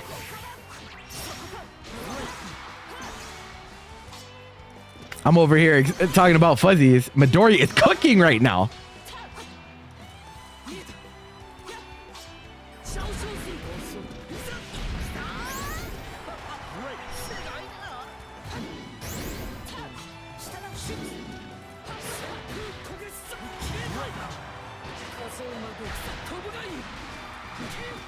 Oh, nice. I like that. Goes for the deep 6XL, catches something. Midorii was trying to get out, but oh, wait a minute. We're not dead though. Yobu kind of dropping the ball in some combos in the last few games. Chip now becoming a factor, but she just prioritizes corner. Okay, interesting decision. She knows that she would have had to spend another 50 to make it all the way to the other corner, so she just rolls. But unfortunately, it doesn't work out.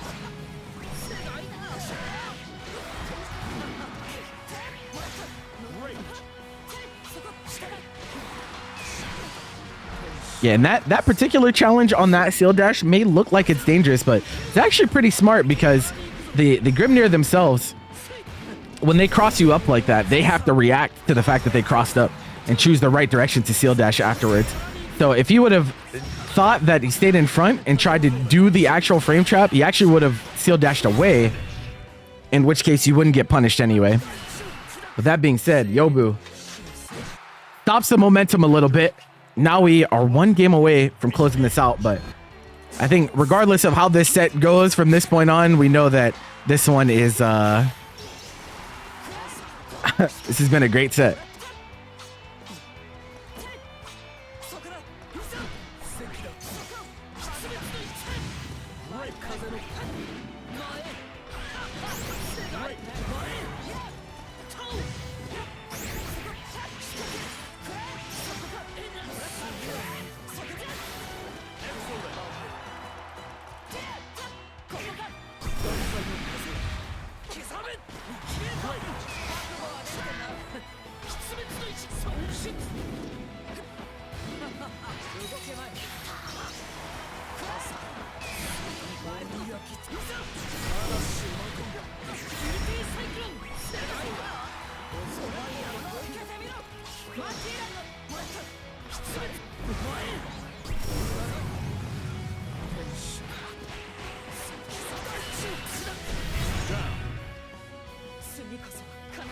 Set point here.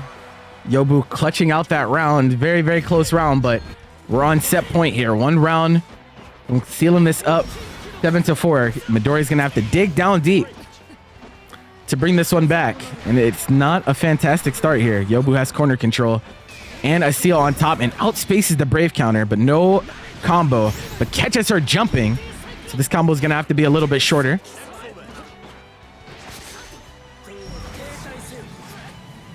Oh, the overhead, but didn't have enough tornado hits. The combo afterwards. Nice challenge, but no U fireball confirmed. Tries to get the throw bait with U seals. 5U chips for whatever reason. Can we talk about it? She is not on chip point either, ladies and gentlemen. So she can afford to block a special. Clash, clash. No DP from either.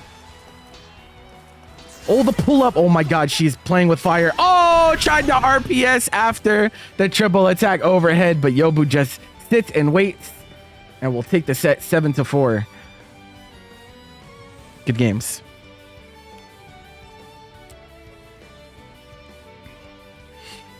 Now, it was a great set.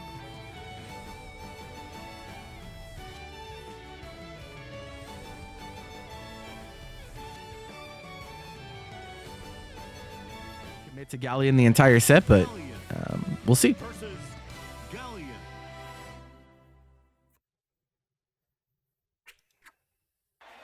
Believe in victory. Battle 1. Engage.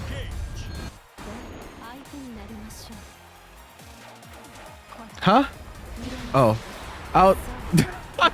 Like, what the fuck? All right. Enter our not only our first Galleon, but our second Galleon of the week.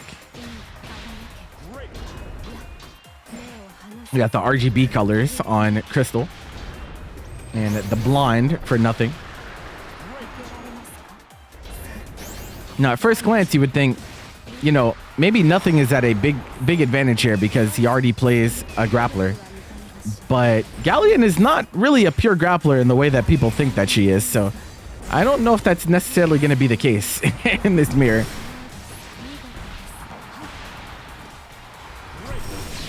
Oh, bust out. Unhand me, madam.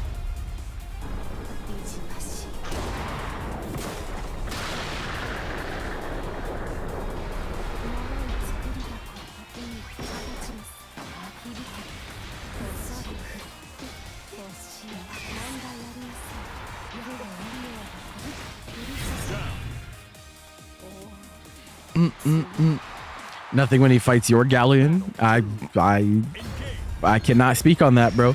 What you guys do to each other in ranked is none of my business, all right? I'm sure there's some ungodly things that happen. I choose to not see.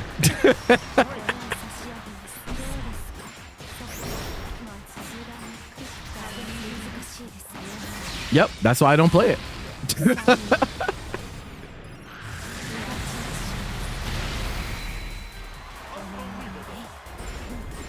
Crystal in a lot of trouble here. We get to confirm into 5U, but a long ways to go if she wants to come back in this game. Okay.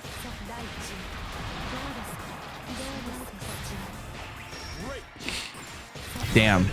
That's funny. For having the best color choice. This is Galleon with a Corsair sponsorship, bro. Believe in victory. Battle 1. Engage.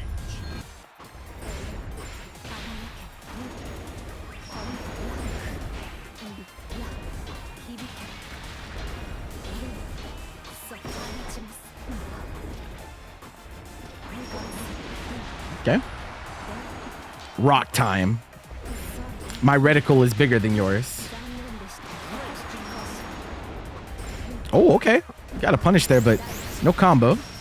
Oh, it doesn't reach the way that he's looking for, though. We still are in good positioning here for Crystal. Now we spend the rock.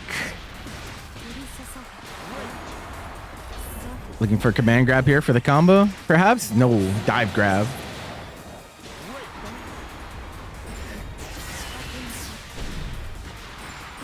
Yeah, it's RGB. That's what I was saying.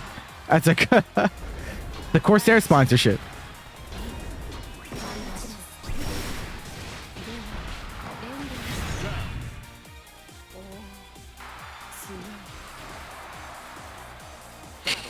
Both of them using the cheater cosmetic as well.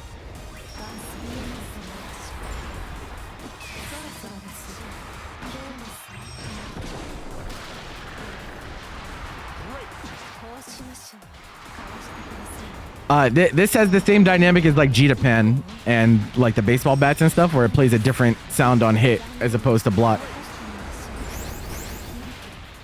So you can you can use it for hit confirmation purposes.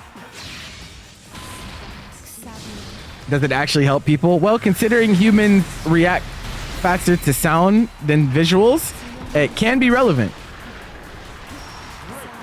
I don't think it's as obvious as Djeeta Pen, but yeah, I think it could be an advantage.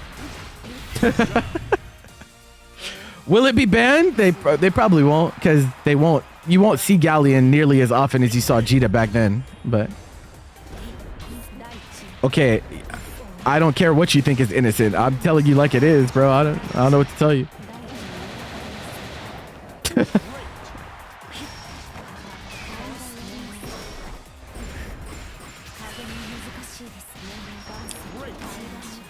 Now, some of the more problematic weapons are not even the ones that change sound. It's the ones that take up an absurd amount of the screen, like 2B Fish and Lucy Crab.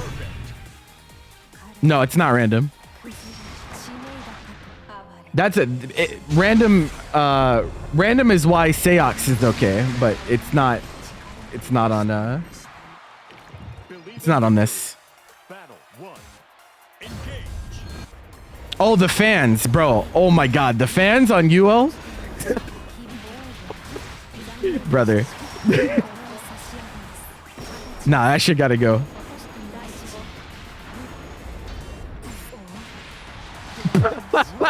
Yo, fans gotta go.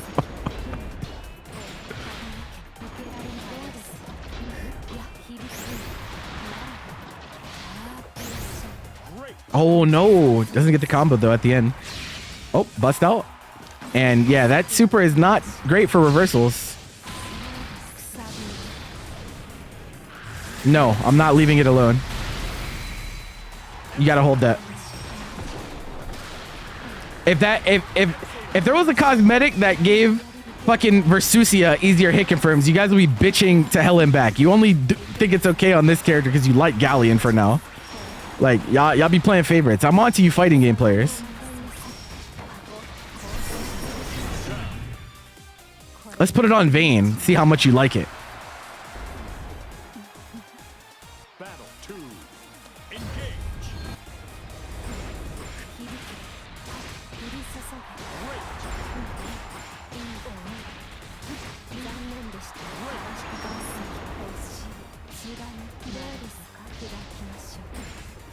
Bonk.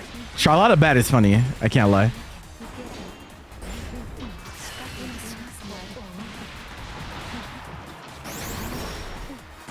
For now means that, bro, that the term for now does not mean that you didn't like her before. It means that you might not like her in the future. Those are two different things, madam. Battle 3. Engage.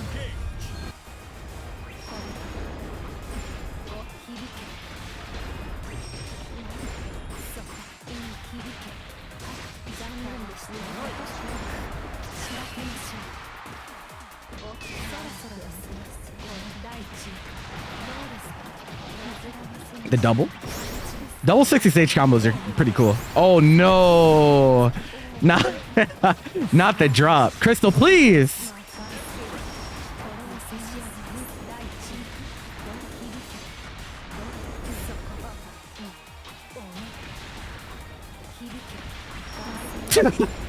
Yes. This is not like football where the penalties are offset.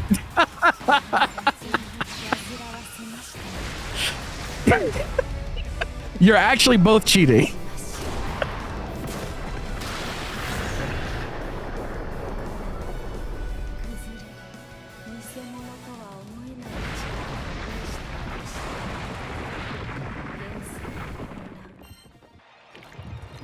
Believe in victory.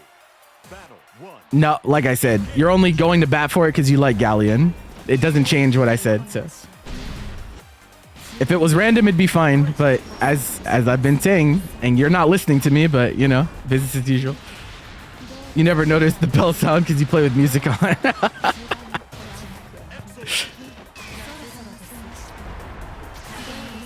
The flower weapon? I don't know if I've seen that one very often yet. I've seen...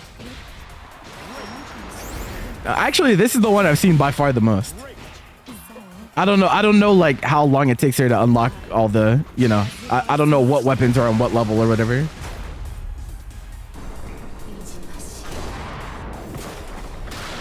Because the cat one is like, is the cat one a battle pass weapon? Or is that just on her level of progression? I actually don't know.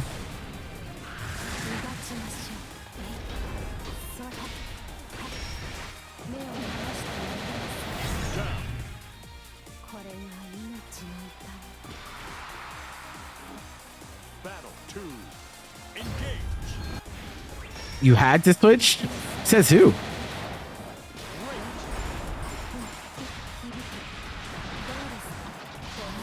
It seems like you get the bell one early on because it's the weapon I see the most, like, by a long shot.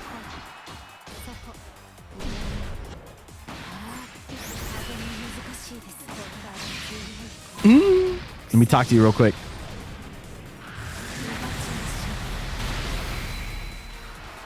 That shit reminds me of when you fight Promised Consort Radon, and when the second phase starts, he fucking summons the giant heaven holy laser beam. That's what that shit reminds me of.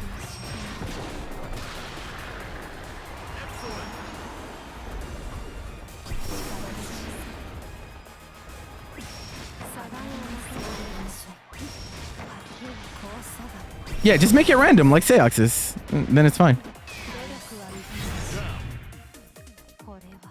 Do that for all of them. Like Battle 3. Engage.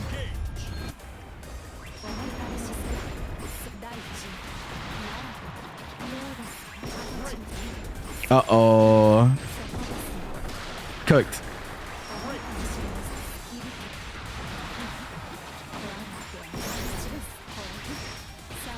Yo, Crystal, you're getting your ass beat, madam. Uh-oh. Okay. Reticle's available too. Okay, we make him back dash away from it though, so we're fine. Fine for now. 5U. Slide head door.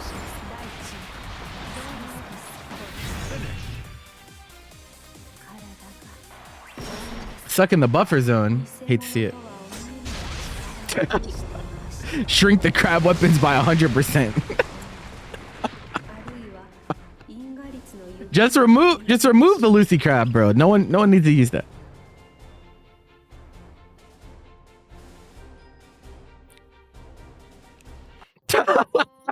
She said enough is enough. It'd be like that sometimes.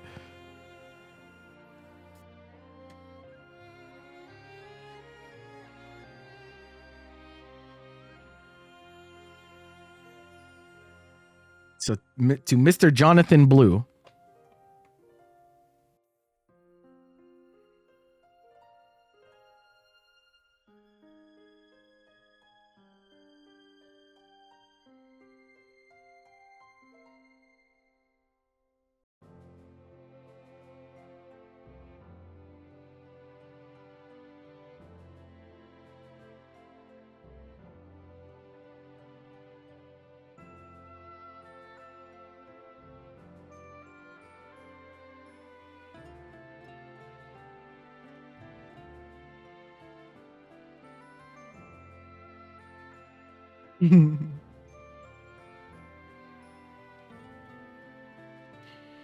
Oh boy, we're discoursing. It's over. It's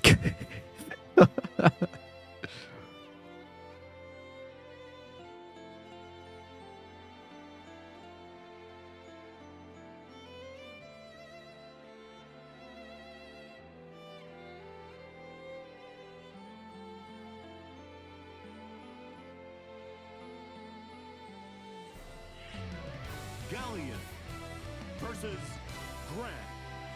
Granathan. Believe in victory. Battle 1. Engage. All right, we're going back to our roots. The root of the game, if you will.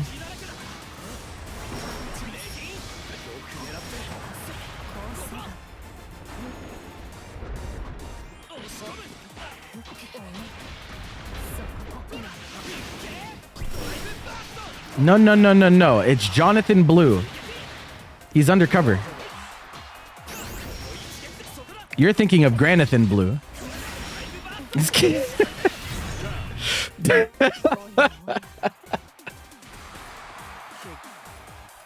2. Engage. I mean, he has to stick with Galleon. He won. He can't change on a win.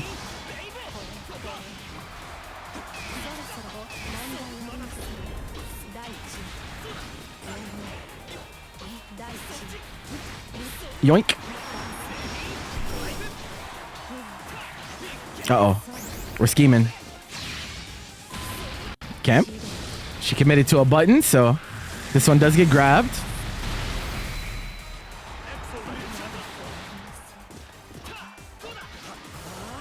She's over there with it. We saw her earlier.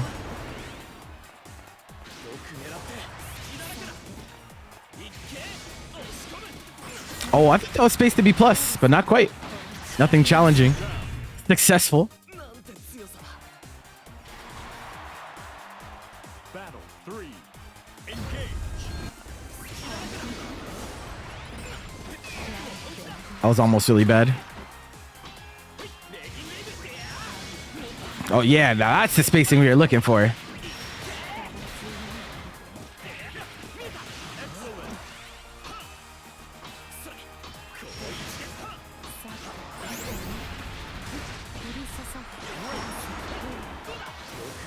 Oh my god, murderous intent from Crystal. I think you're just dead, right? Yeah, that's Jonathan Blue, bro. Just perish. There is no rock. Die. Alright, puts the end to the 4-game win streak.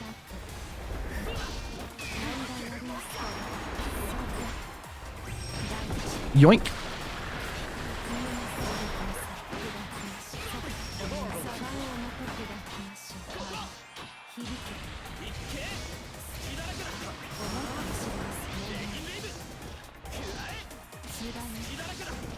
We're seeing that far edge get utilized. You do want to be careful though, as now Crystal has level 3, and yeah, that means damage. Oof, and the spacing on top and the bait on the Brave counter. Okay.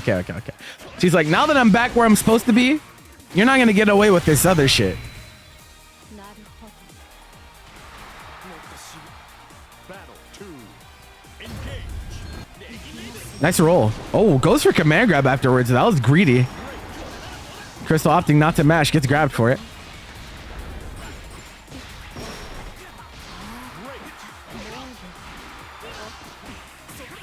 Nice.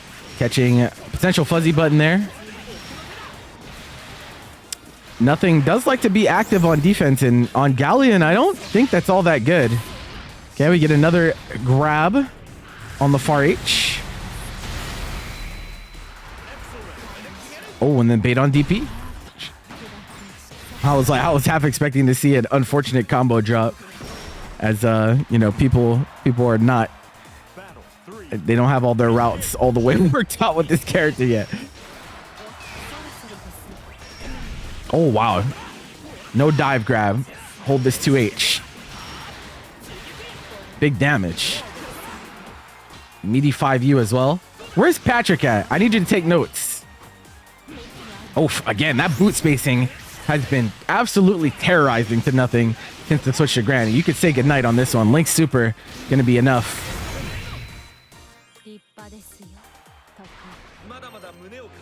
How many games is Nothing willing to lose on Galleon before the switch? Probably 1 or 2 more, I would imagine. Time to nerf the boot. That's all he has, bro. You gotta let him have that. You gotta let him have that. Without boot, there is no game. We would not be here if it were not for the boot.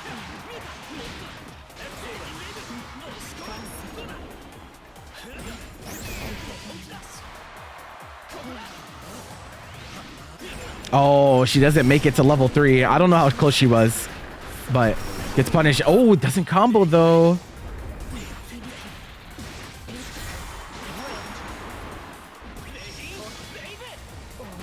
Wow, tries to stick the cell, doesn't make it far enough, but a U boot is a kill here, so Nothing has to be careful about just tossing stuff out. This is also death, but she drops it, but gets the pickup with the 2M afterwards. Almost, again, so close to disaster.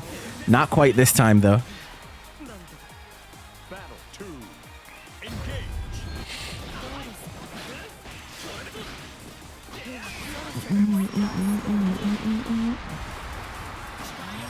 Smell of the game. That's what I'm saying. Finally, someone listens to my words. Thank you, Kaio. That's it. One day I fear the phrases that I say will creep into you guys' speech patterns, but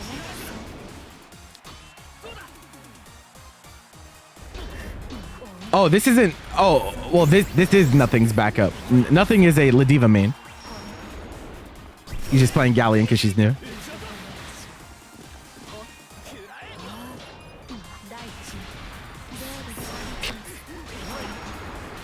Oh my god, full charge 5U. Look at your look at the health bar. Oh my god, help, bro. Don't get hit by that move. Bro, you can't get hit by full charge 5U, bro. You will simply perish. She is 16k and he didn't that was not damage bonus either, I don't think. I think he had all his crystals, or he might have had 2. Is the only thing Gran had. Well, if you let Gran get to level 3-5, you deserve to die. Like, honestly, that's on you. You gotta hold that.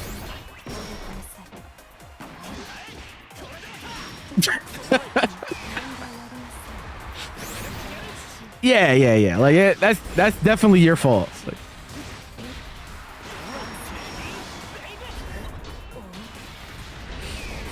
And then even after she gets level 3, it's a mid, bro. Just block it. It's invulnerable. It's an invulnerable fucking move. So if you press in neutral, you die. But you can just block it. Battle 2. Level 2. Not as spooky. Okay, denying the plus frames. You know, honestly, Chat, it's kind of weird. I don't know why, but like my fighting game intuition tells me that it feels kind of weird that that move is plus.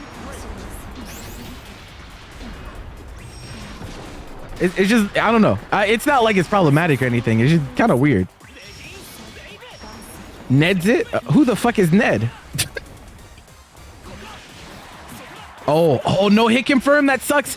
Got the 2M counter hit. Tried to confirm it into another 2M, but just barely pushed out of range. Now she's in danger of losing this game, potentially.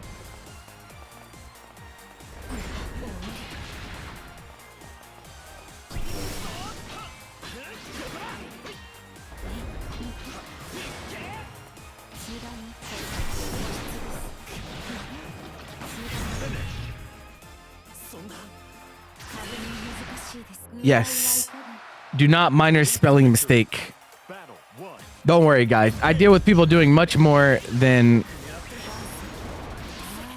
minor spelling mistakes around here. So.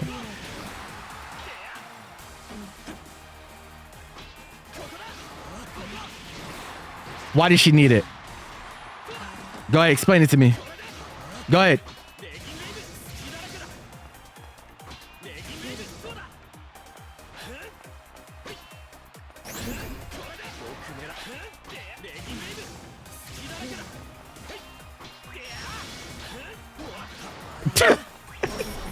Uh-oh, level 3's here. Well, thanks for playing.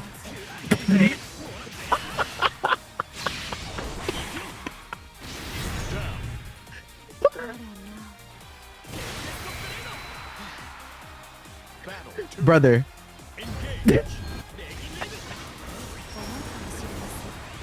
And that's the problem. Like he's like nothing is prioritizing putting up the marker in neutral, but during that time Crystal's like, all right, bet I'm just taking level 3.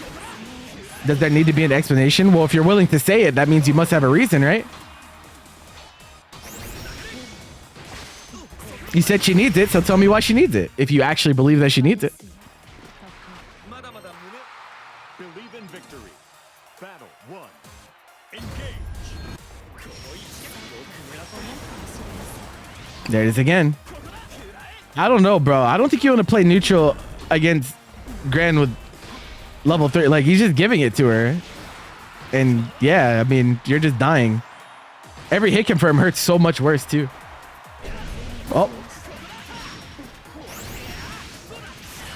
Don't even need it here, though.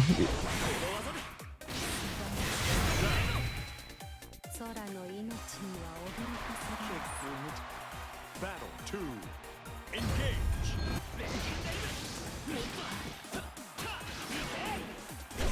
Oh my god, these jumps are starting to get a little yeah. That Ladiva tendency is starting to creep into Nothing's gameplay, and these jumps are getting hard punished, and you've been two touched. Again. Is this the point where we go back?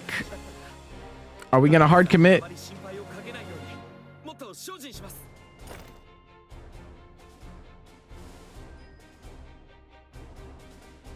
We're tied up, meaning you can play the first of two with Ladiva, or you could try to slog it out with Galleon. Okay, he commits. Believe in victory. Battle 1. Engage. It's not about, wait, no, it's not about how good you are. That's not what controls whether you can explain things or not. I'm just asking you, like, if you make a statement, like, if you truthfully think that she needs it, then in your mind, there must be something that leads you to that conclusion. That's all. It's not about good or bad. There's people that are great at fighting games that suck at explaining things, and people that suck at fighting games that are great at explaining things. That's fine. It's not a big deal, you know? Like, I was just asking. I'm curious as to why you think that. That's all. This matchup looks kind of buns. Well, okay. No, it doesn't. It doesn't. It like really doesn't. Sorry, I'm talking to Darren, not you based. This matchup, I don't think this is really indicative of like how the matchup actually plays out necessarily. Got to keep in mind, Crystal is a pretty strong player on her main. Nothing is playing this character, you know, as a secondary, tertiary. Doesn't really know what he's doing on the character in general, let alone how to play in the grand matchup. So it's, yeah, it's. Wait, why didn't she? Crystal! Crystal.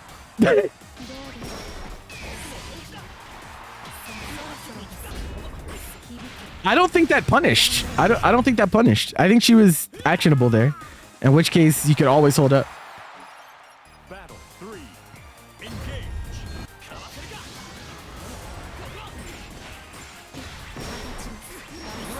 Yeah, the grab has range, but it's not zero frame post flash, so you can always hold up.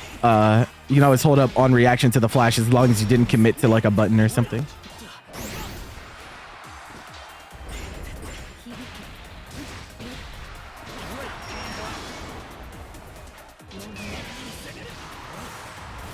Oh, you're playing with fire, bro. He actually went for that challenge. 5e would have killed him, I think. With 2 crystals, SSBA available, I think he would have died. But instead, gets to confirm. And now you're stuck on Galleon for the rest of this set. So Crystal has to win 2 games without losing one on the Grand. Take this one. Level 3's here. And he decides to jump for whatever reason. Oh no. This is like watching a horror movie, bro. Like you know how it ends and you're powerless to do anything to stop it, bro. He can't switch after losing the next round. No. You can only switch after you lose the game. A full game. No, you can't swap last game. What the fuck? Where do they let you switch on a win, bro? Oh, you're talking about if it goes to 6-6. Yeah, no, you can switch that. I was like, wait, what are we talking about?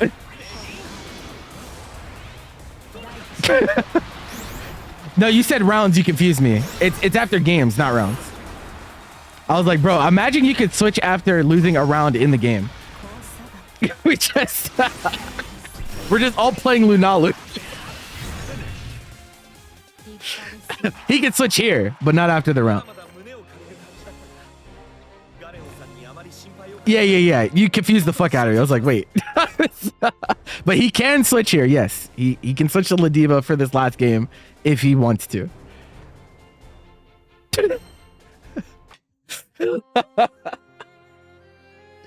Terminology mix, bro. Granblue, that's what's up. That's a first the one Ladiva. That's crazy.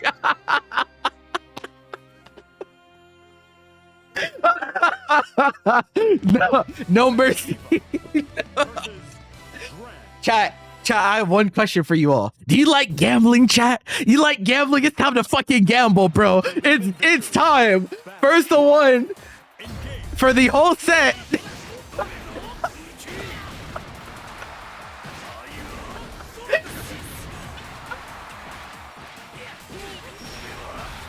She's guessed wrong 3 times so far. All right, we're out of there. All right, Granathan gets to work. Hold on. He's really good at this corner trap situation, but a little bit of autopilot. We're still alive, though. Unhand me, madam.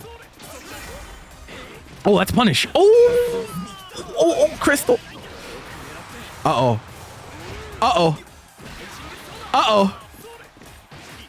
The tactical nuke is here.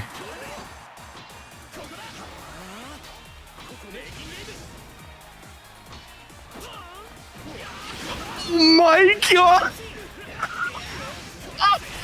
It's time to put our chips down, chat. I told you we were going gambling. His chips are down. Except she does the other one instead, which disappoints me. I hope he lives because of it. Aw, rip. I was really hoping he lives so she did that super instead of the other one.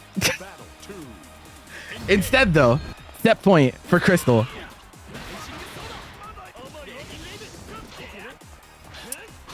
It depends on how many crystals they have, I believe. Or does it?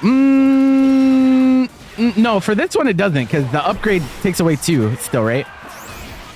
So I'm not actually sure about the breakpoints. I think the benefit of the other one is that the activation range on it's like pretty long, I think. Yeah, I think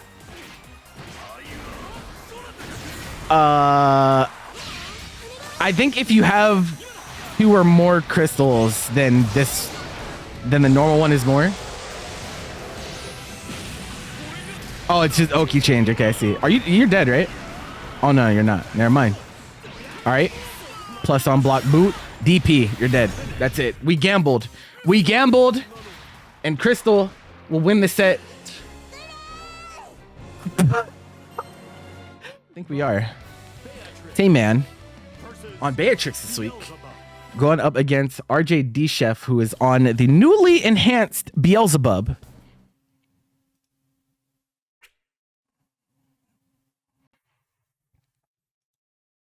Word on the street is this character is a little bit of a problem nowadays.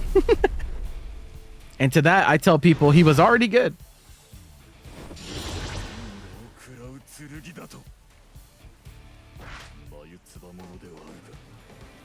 Yo, this claw cosmetic is so extra. Holy.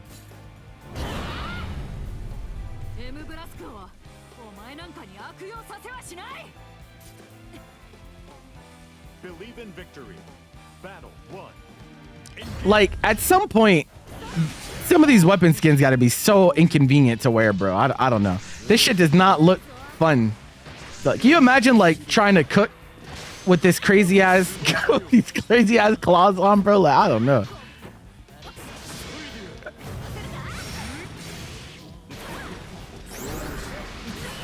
My man's finer motor skills are going to be severely dampened. Oh, you died. Oh, psych. Barely lives. Brave counter for what, my friend? -2. So Tayman, I think pretty recent to Beatrix. Tayman mains Narmaya. Had been learning some other characters like Djeeta and Zeta. Now on to Beatrix. Don't know how long this has been a thing, but here we are. Oh, okay. Dash up close age.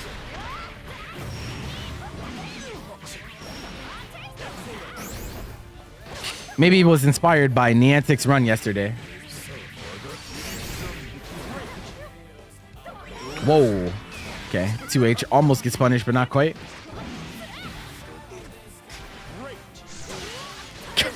Active frames on MVP. G-Tech. Oh, nah.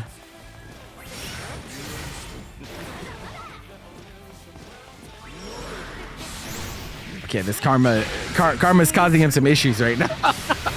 we're having a little bit of problems with Karma.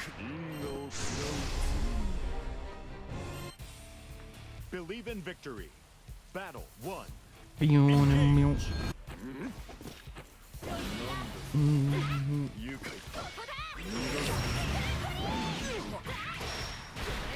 You're gonna play TNS with Galleon and try not to fight a 7-3 matchup. I mean, bro, honestly, I still don't think people really have a good idea of matchup spread yet, but you know, it is what it is. Good luck. Good luck, my friend. I don't know how many people are gonna commit to Galleon in TNS. There weren't that many people in Paragon that like hard committed. Obviously, we don't get to see anywhere near to all the matches, but definitely weren't that many people. Shout out to Semi, though. I know Semi did. Battle 2. Engage.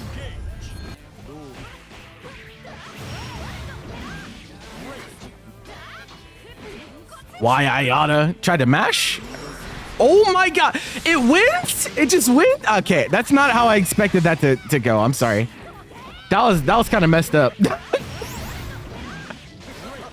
So Beatrix did lose a little bit of her mid-screen damage, obviously, because Fireball now launches. So even on the crouch confirm combos, you know, you're not getting as much damage or carry. But don't let that fool you.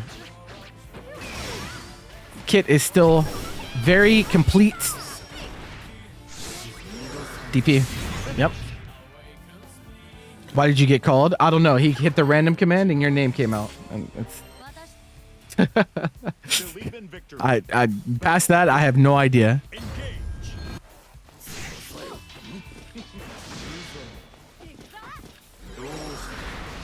Okay, Karma as an answer to Thunderbird seems pretty consistent. That's the second time we've seen that.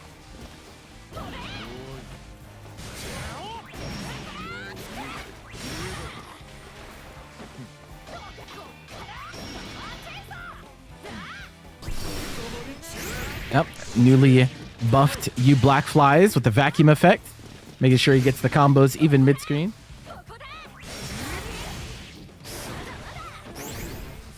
Oh, we jumped though. We know.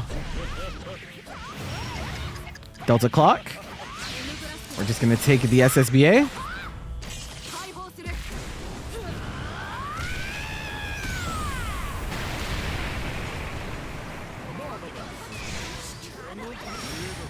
Wow, and that time dive kick just beating out Thunderbird. There's some really weird Thunderbird interactions going on. Raging strike moment, but we don't combo. Okay. Okay. Yeah. It'd be like that sometimes. Survival instinct.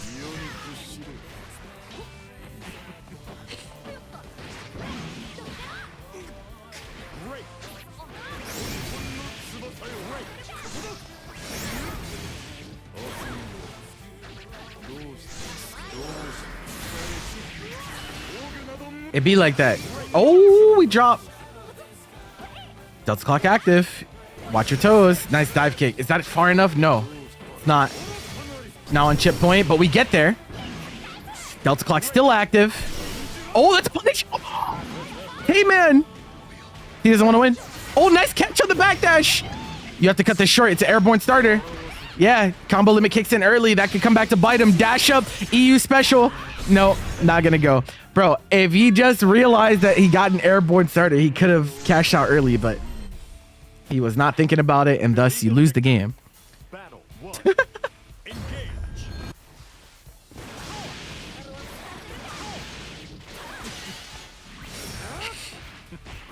I mean, I don't think either side of that argument is very sound. Yeah, it's a small event.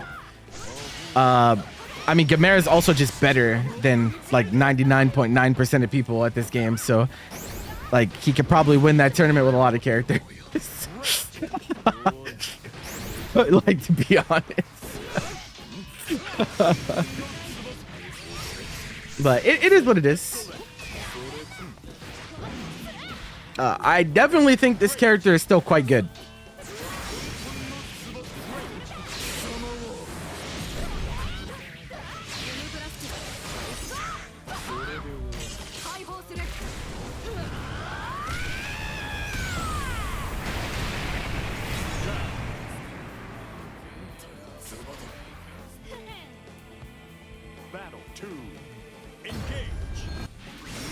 I think he probably likely would have won that tournament even if, like, yeah, even if it is on Galleon patch. I think he probably still just wins. Like,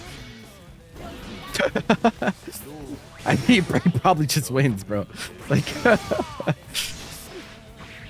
no. Prime Beatrix? No. You forgot what it used to be.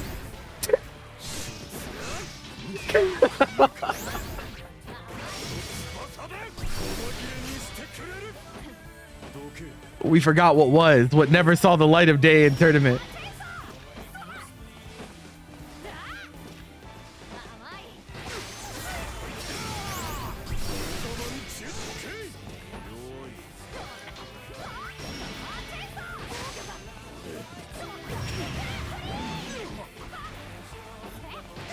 Yeah, he played both of his characters. Now, release Beatrix was, oof. What a world that was. I'm so glad they changed that shit before the first major happened. Bro, I'm so glad. I'm so glad.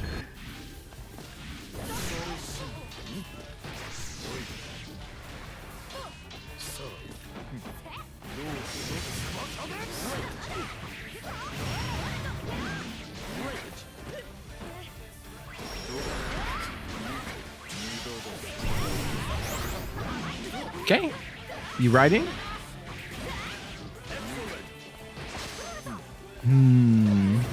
Oh no, that's a punish, my friend. They did make that -8, so more consistent to punish.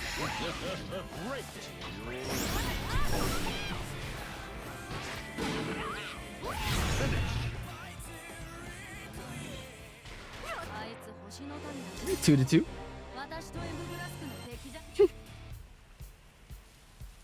Believe in victory. Battle 1. Engage. They should add it back. No, I don't think you want that, bro.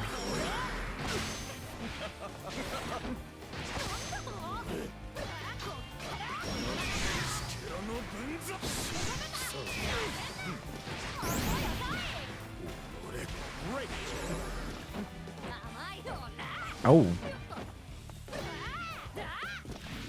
We're ripping this far H. Holy shit.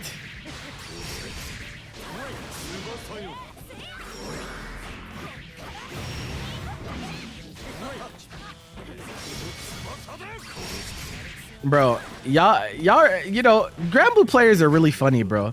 Y'all will say things like that, and then whenever they give characters buffs that, like, are unneeded and shit like that, then y'all all start bitching, bro. I can't tell you how many people I've seen talk about Vasaraga, bro. Holy shit. It's like, y'all want more characters like that, bro? That's what you want? That's what you want. All right, bro. That's what's up. That's a like bro, there's no one with principles, bro. People don't even complain about the buffs themselves. They just want them on their character instead. It's like, all right, bro. You are a fickle mind.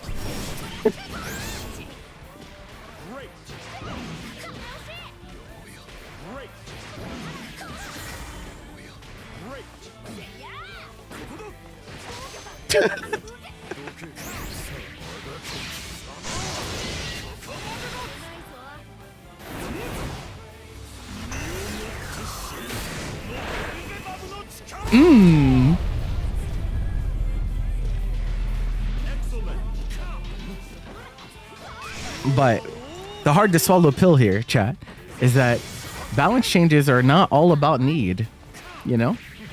Sometimes devs are just like, we're just going to change the game just to keep some of you interested, you know? So things feel fresh and exciting. And as such, sometimes things happen.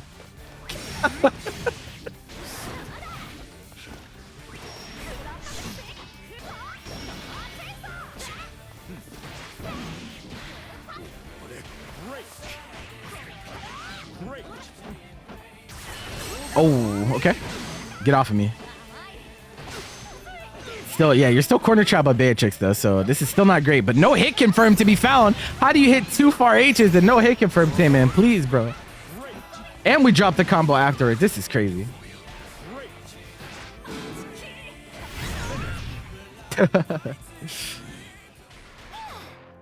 Gets there eventually.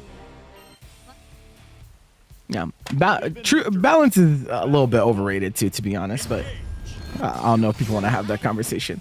Is it?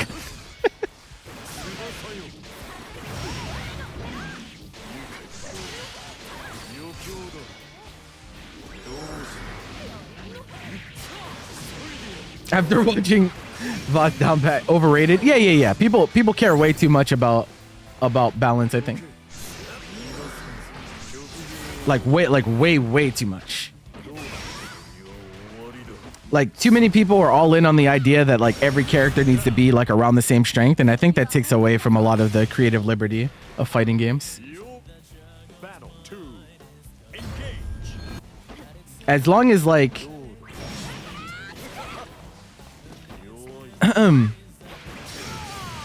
as long as like the gaps aren't like such a giant chasm that like there's one character you can pick and pick only, then like I think it's fine. It's okay for characters to have things that are uniquely strong about them and things that are uniquely weak about them. I think that's what makes casts interesting.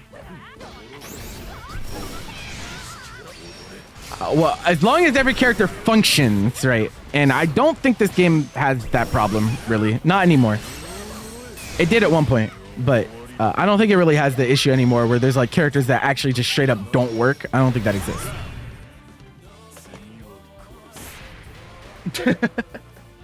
Battle 3. Engage.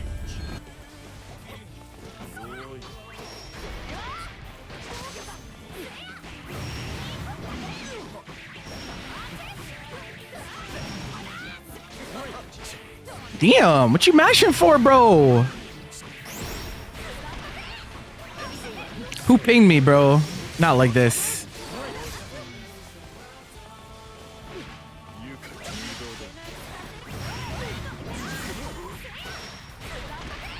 Release Vane.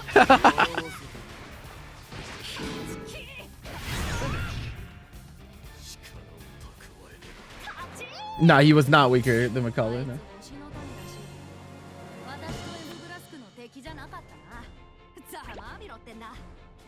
I mean, like Vakala right now is like not, she's not strong, but like I think she functions as a character now. I think with the quality of life stuff that she got. Kind of important, bro. Okay. For the love of God.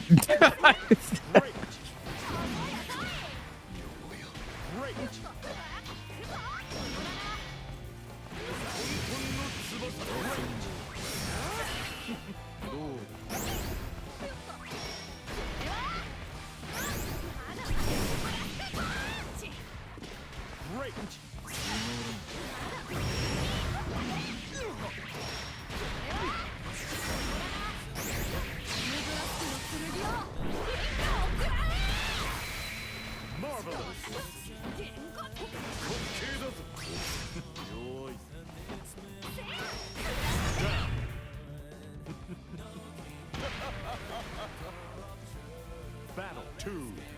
Engage.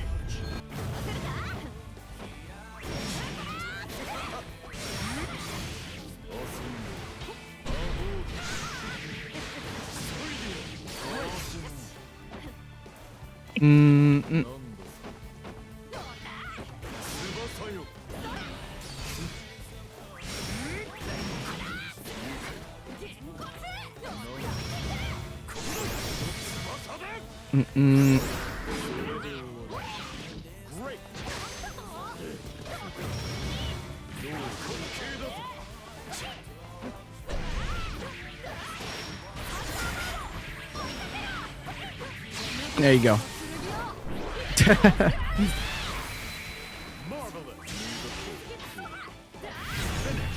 Sorry, let me catch up in chat. You don't remember Release Vane? He wasn't as popular as Galleon. Yeah, it's because he doesn't look like Galleon. If Release Vane looked like Galleon, he would have been.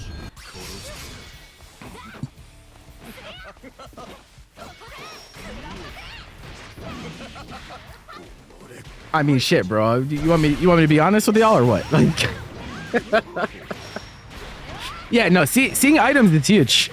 Like, I think like before that change, Vakala was actually not tournament viable. I think now you can play her in tournament. You'll have a hard time and you'll run into bad matchups, but like, I think she actually is a character you can play in a competitive environment now.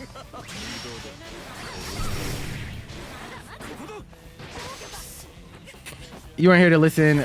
Oh no. It was confusion. So someone in chat asked if nothing could switch after losing a round, and I was like, no, you can't switch after losing a round. You can only switch after losing a game. But yeah, the same rules as tournament apply here. You can just only switch characters after a game loss. I was like, wait a second. Imagine the world where we swap characters after rounds instead of games. Tough out here.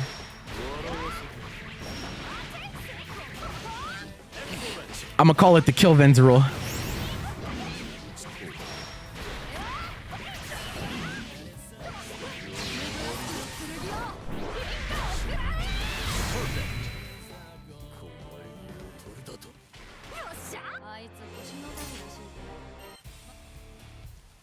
Believe in victory. Battle 1. Engage.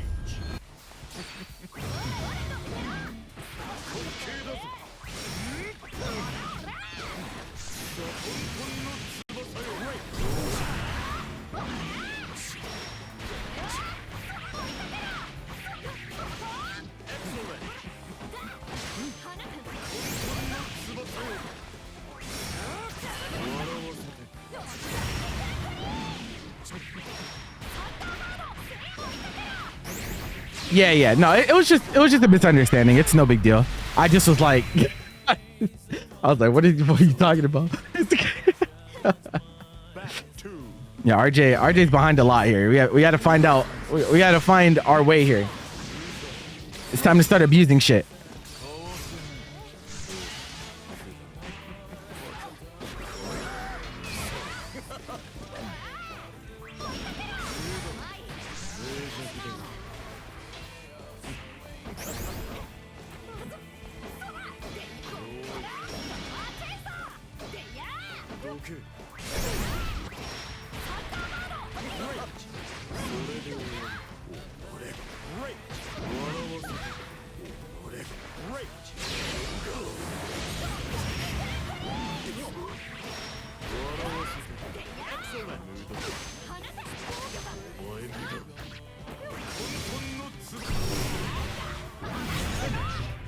RJ better switch to Grand after this. What's with y'all in Grand, bro? You know what, Crystal? I'm tired. This is all your fault. Galleon versus Galleon. Beatrix. Okay, so we're not playing the mirror. I thought we were gonna play the mirror, but you know, I'm not surprised to see Believe in victory. a little bit of Galleon play. Let's see how it goes. Engage. The artist formerly known as Vermeer has now switched names because he's edgy. And still here on the Beatrix, trying to make those improvements day by day. Great.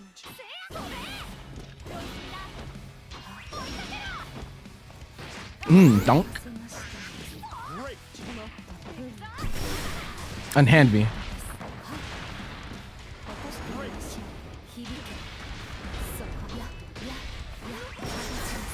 Yeah, it's a good change. It's a good change that doesn't kill the character. Though I will say, like, I feel like by the time Rising's life cycle is done, no character is gonna have grounded fireball extension. It feels like. Battle 2. Engage.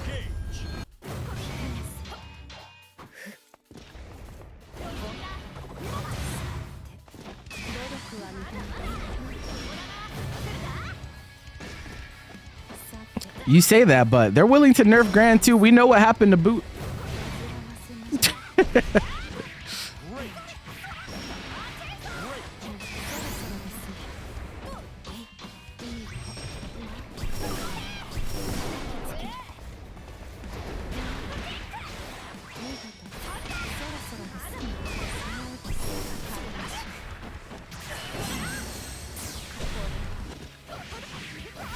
Yeah, in Rising.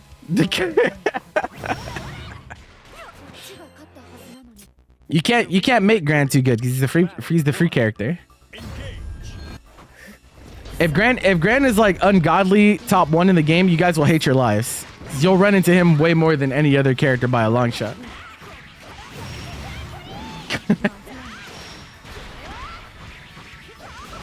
Belial Fireball nerf in the future. They already nerfed his pretty hard this patch. I don't know if they'll do that.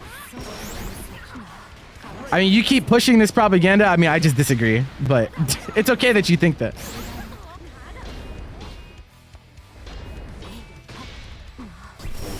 Good character though. But good isn't enough for the poster boy free character to be like pushed into the spot where like there's so much representation, it's ungodly, you know? Usually you only get there with like DLC characters. Unless the character's really out of control. Talking about boots wear the Yules.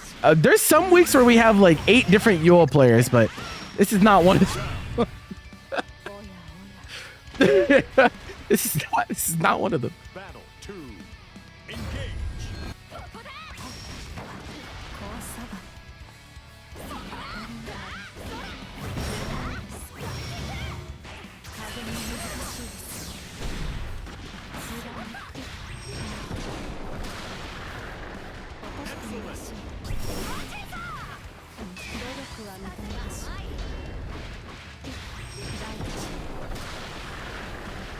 Excellent.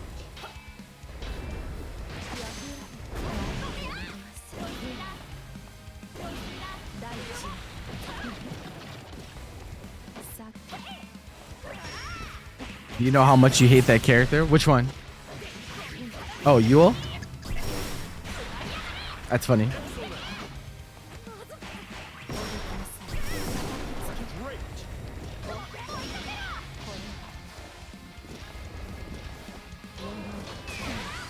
Embrace your hatred.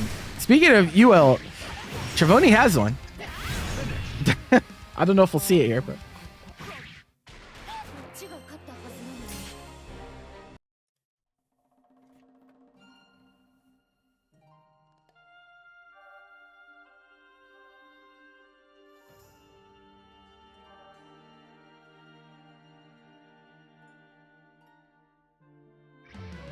Beatrix versus Beatrix. to the mirror. To the mirror we go. Believe in victory. Battle 1. Engage.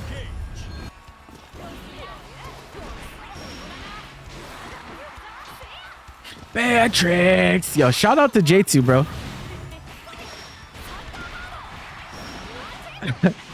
You hate to see it? Wait, what? The mirror?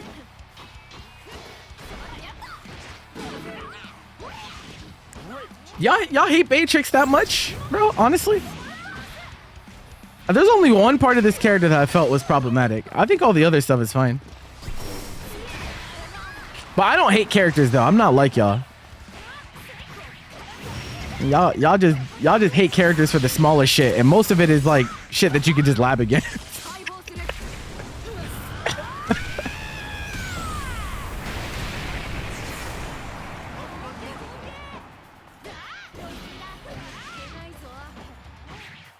Yeah, the auction tourney run back would have been sick. What would have been sick? Shame. Battle 2. Engage.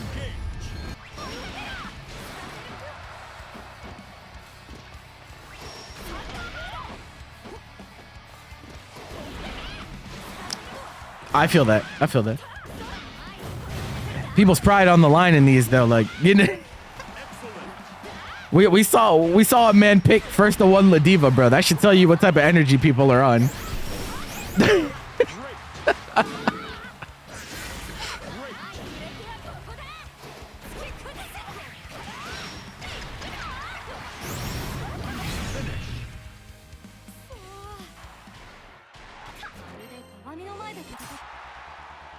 Believe in victory. Almost worked until 5U started happening. Chewing.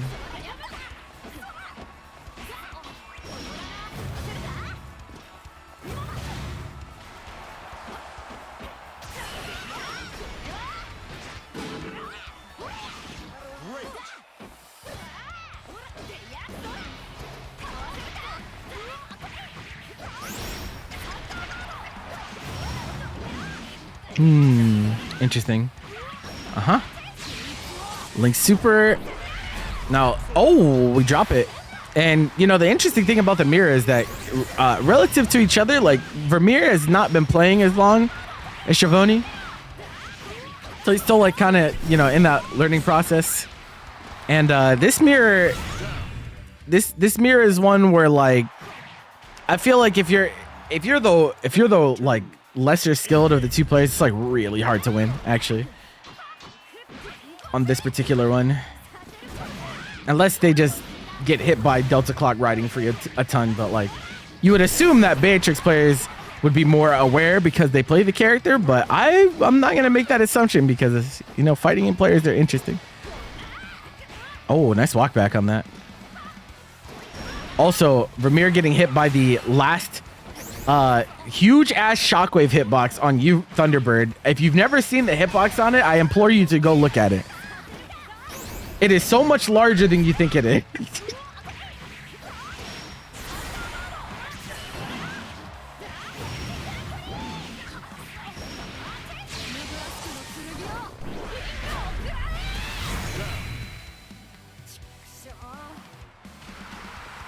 We should be talking about his first to one Gran, but Gran is not dice rolling you, bro.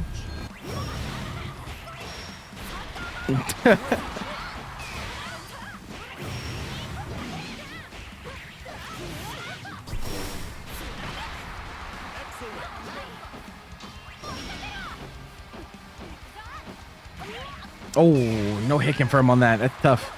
Got the frame trap, just didn't believe. Counter hit.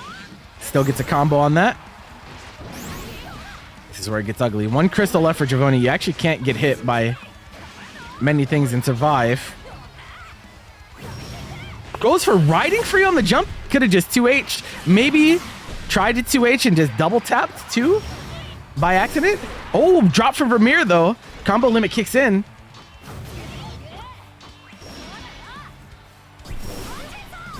Oh, yep. Didn't block your legs, but we're not. Oh, we're close enough. We get the LDP, but nothing else. And then the H Thunderbird to bait the BC. Trevoni.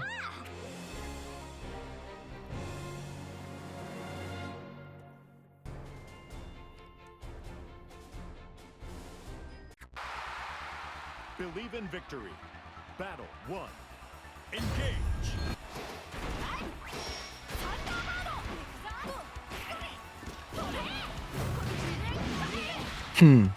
Interesting.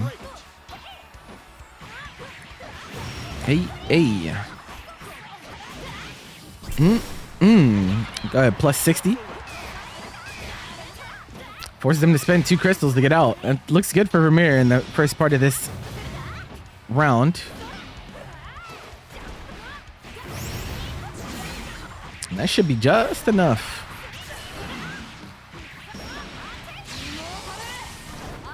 Boom.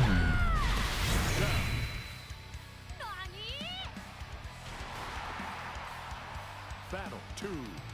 Engage.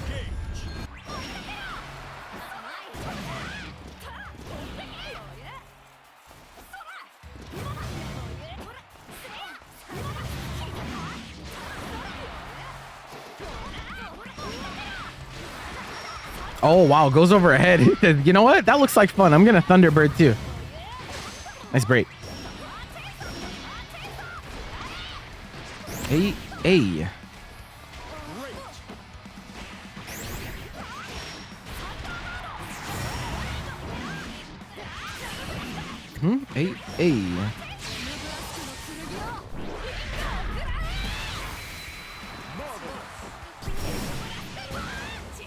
Just the cross up on this. Oh no, stay same side. Oh, DP off the mark though. Oh, but the drop on the close H link. Vermeer. What was that? Mine didn't want to win.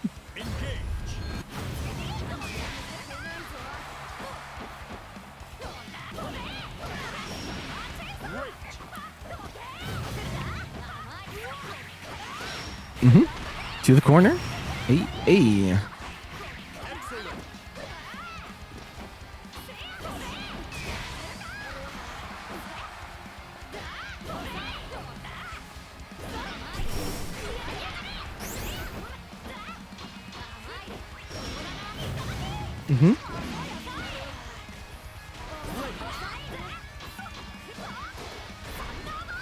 Wow, the RPS. I really don't want to give up my turn. Oh, not in range for throw. No good hit confirmed there from Vermeer though, so I'm sorry, V needs to up his hit confirms. Oh my god. Hello?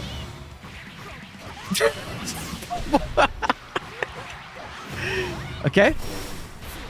Plus 60. No crystals allowed.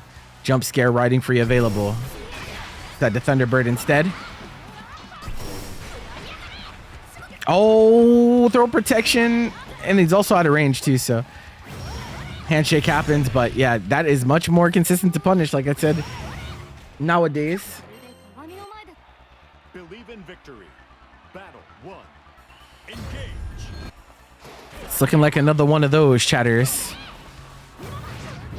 And grabs him out of the riding free. That's one of the funniest looking things, bro.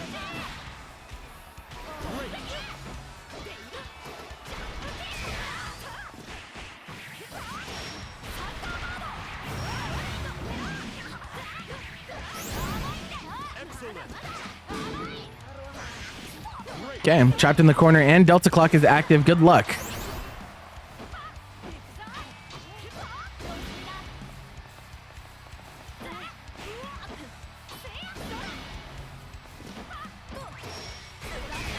Beautiful. Don't get hit. Delta Clock active for both. 66M. Okay, tries a safe jab. You cannot do that to the use skill.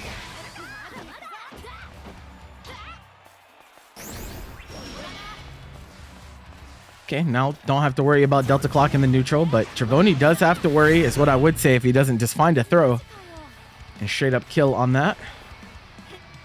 Battle 2. Engage.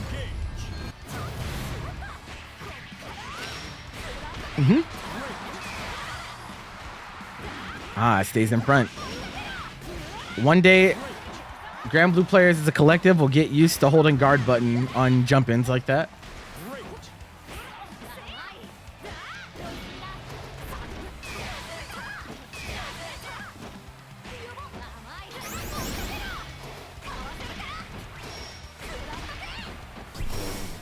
Oh my god, 3 Thunderbirds, every version used.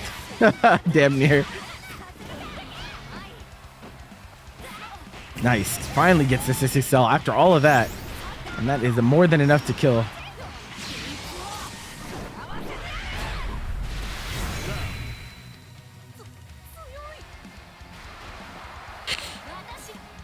Battle 3. Engage.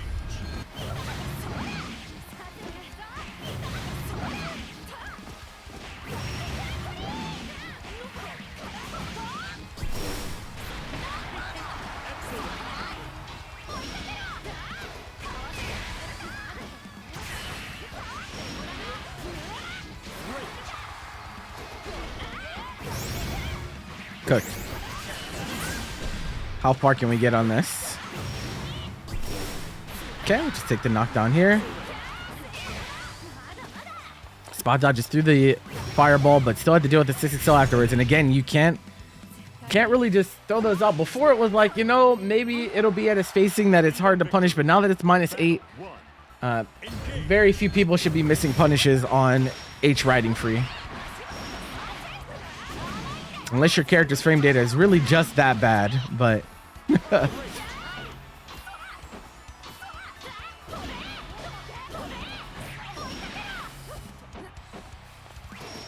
nice, made it whiff, but no punish. Got a fireball, maybe trying to press a button, snapping into a motion input by accident. Okay, unhand me. Okay, nice grab. Grimnir been looking for those. Whoa, oh, rising moment. Rising moment. The attempt at brave counter turns into a raging strike that leads to the kill.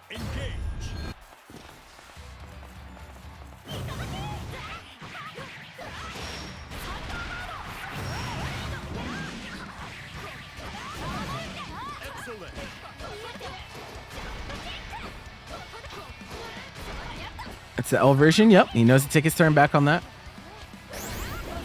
And neither of them have really established the threat of like roll through Thunderbird at all. That might come into play later on in the set, but they're just letting them rock for the time being.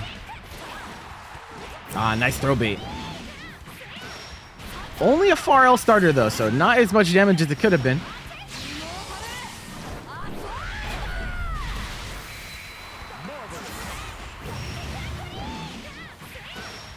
Trevoni wiggling just gets hit by the meaty. He's just dead.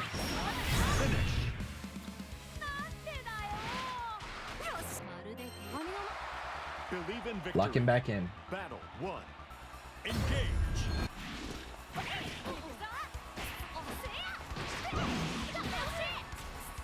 Great.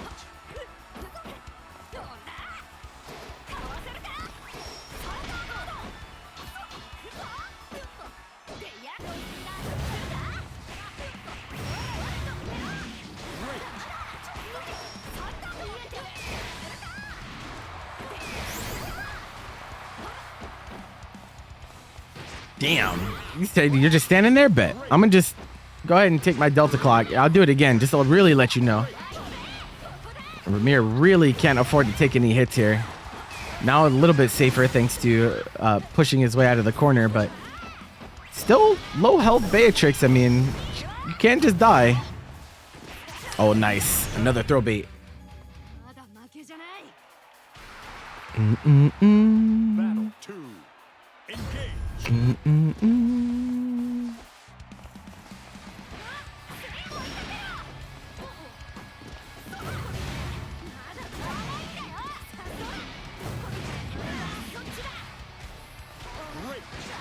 Oh, wow. Just a straight up mash throw and wake up that time. Trevoni's like, I've had enough.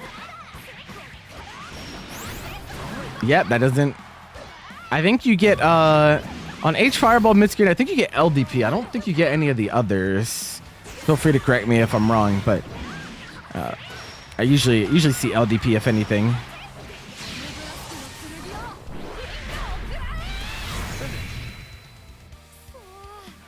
All right, V. 6-2. Trevoni tasked with trying to win 5 straight.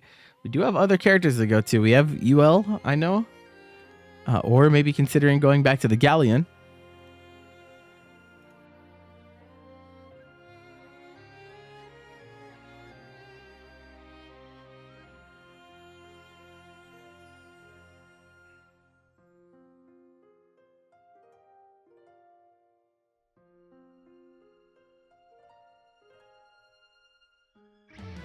Nope. Stick to Beatrix. I don't know if we changed cosmetics or what, but we're locking in on the main. And said, you know what? I just got to play better. And sometimes that's all it comes down to, ladies and gentlemen.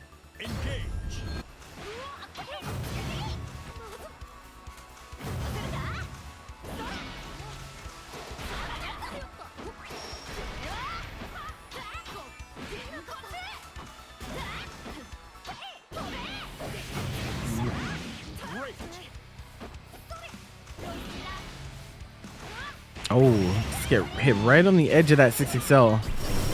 Nice. It's underneath.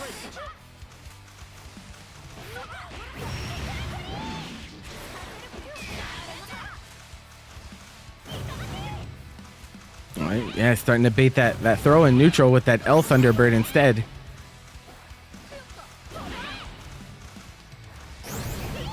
Again, there you go. So that tick reaction from Vermeer to throw whenever he sees Thunderbird, or when he sees Riding Free, coming back to bite him now.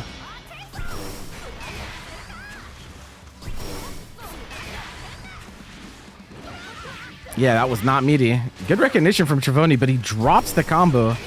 Now Vermeer on chip point. Yep, and he just mashes, knowing that you want to avoid getting chipped out by DP. Battle 2. Engage.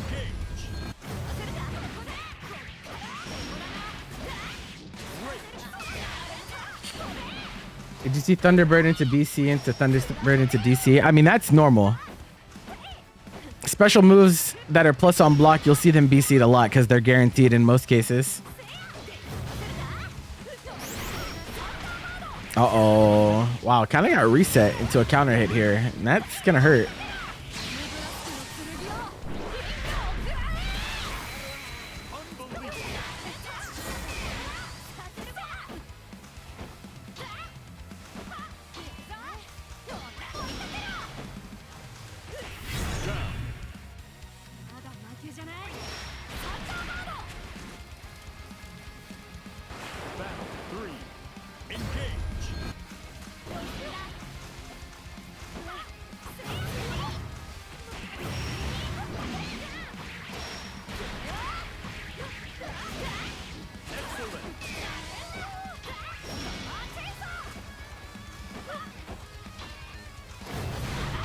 Oh, bad news.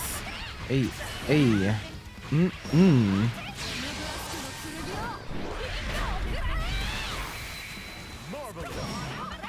And then punish on VP, and just like that, Grimnir will close off the set in the mirror.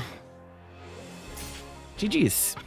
GG's to both of our esteemed Beatrix players, but it will be V that reigns supreme this week around. And what some of you have been looking for. Versus Galleon.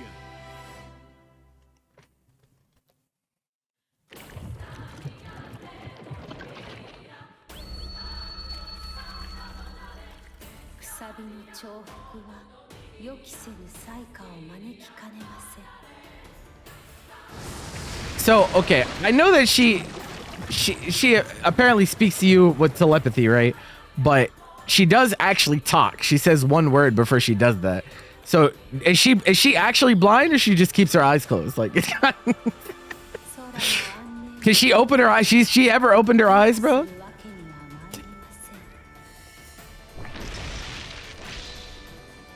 Oh wow, the very marble statue looking color on Kaio's end.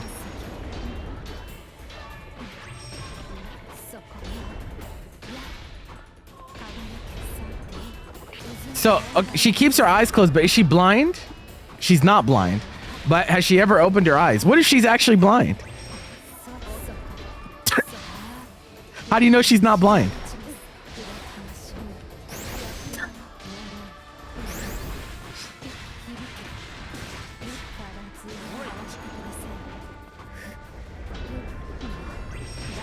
Yoink.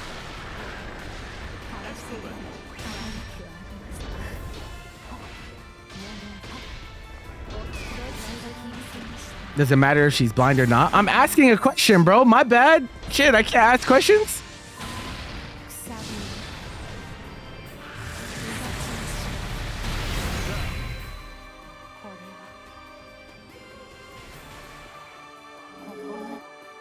It's a fictional character in a video game. Nothing really matters if we're thinking about it. Like,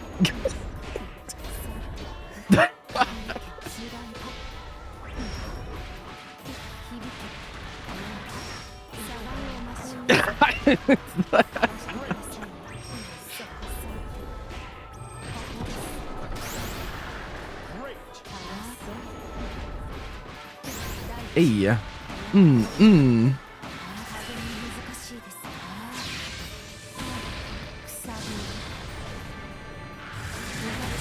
Yeah, I know she has the blindfold ult, but like, that's what I was saying. Like, what if she's actually blind?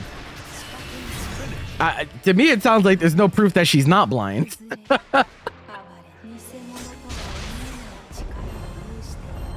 Believe in victory. Battle 1. Engage.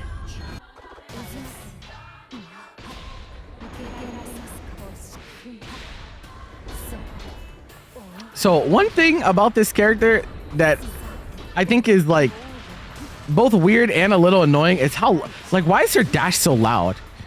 Has anyone else found it odd how loud her dash is? It's like, it's very loud. Like, I don't know. I don't know if it's because I'm like locked into fighting game sounds a lot, but her dash is really loud. Like, why is it so loud?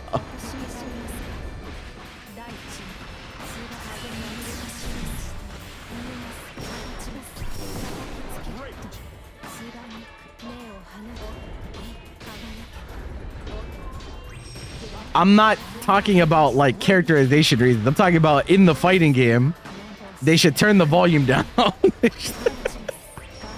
They should turn the volume on her dash down is what I'm saying. Uh-oh, we're out of there. Yoink.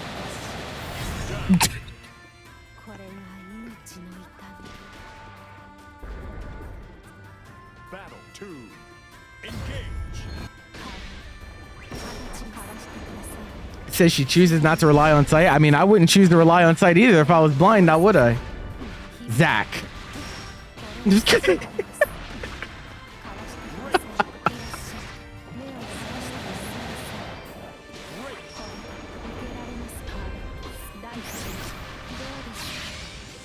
Oh, okay. It doesn't reach that far. I've actually been surprised with some of her supers how far they reach, but that one, oh, okay. Playing Clash games, get grabbed, stupid.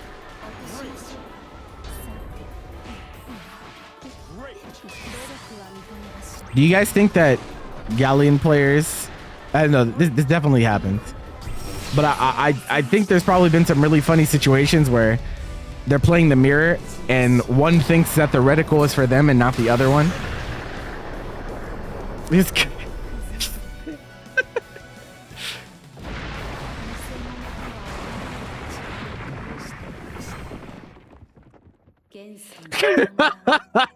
like when that happened, I was like, I wonder if he went for command grab thinking that that was his reticle, but it actually was the other one, so it doesn't get a combo.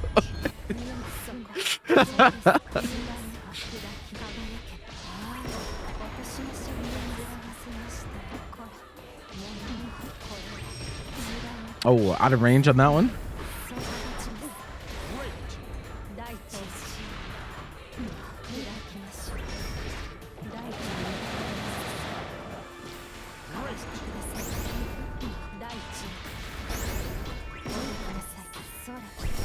Oh, but no hit confirm on that. Tried to anti-air, doesn't get there in time. Touch confirm.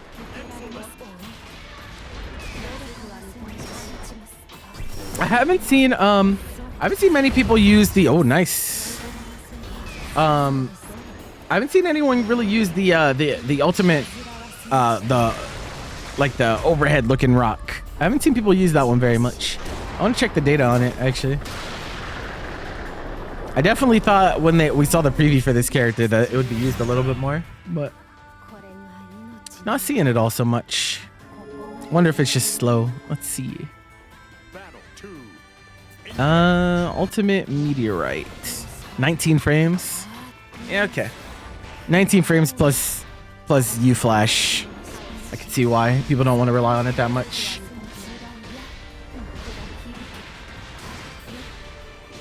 It's very plus though, so that's cool.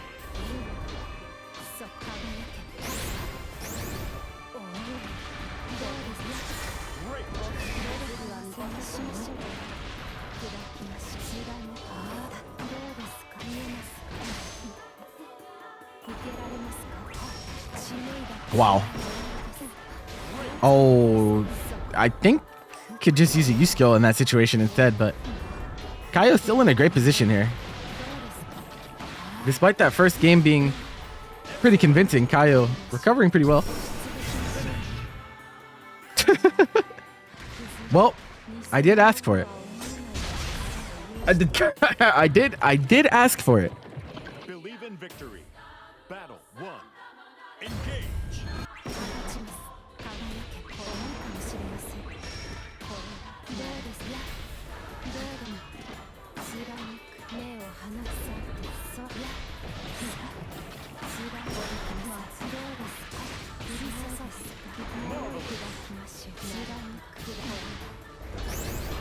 What I think is cool about the move in particular is that it raises the meteor level instead of just using the current one that you have. I think that's pretty dope.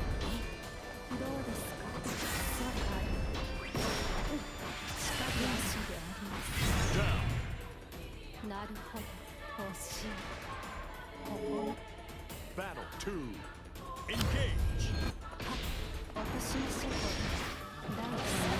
Nice dive grab. Gets through. We have good corner trap positioning now. Yep. 66H pickup. Yep. Spent your plus frames on putting out the marker, and so you don't have enough to do any type of threatening Oki. Rock is here. Oh, not close enough for the 66H though. I don't know if do you ever get that? Do you ever get that mid screen? Or is it corner only? It looks pretty low, so I would assume that it's probably corner only.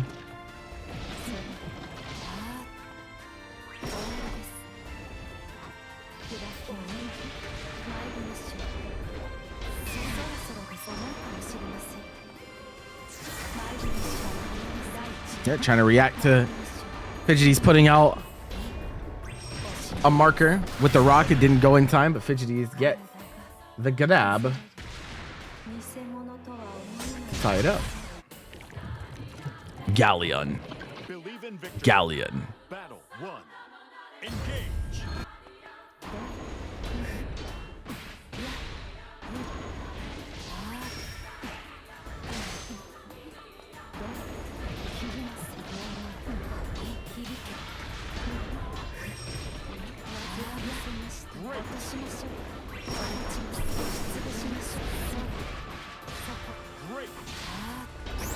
Hey. He's playing these corner traps really well, actually.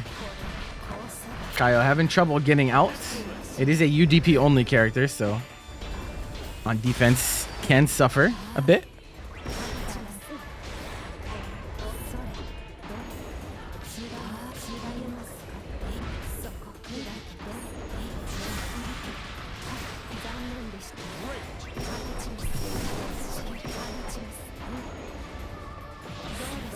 Oh, raw 66 hits. That's just going to be straight up death.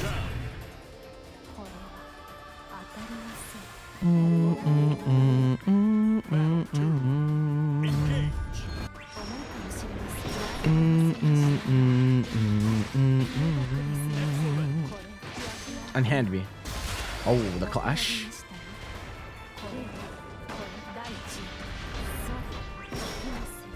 Plus frames. Just trying to reset that pressure as much as we can, but stand out of the danger zone.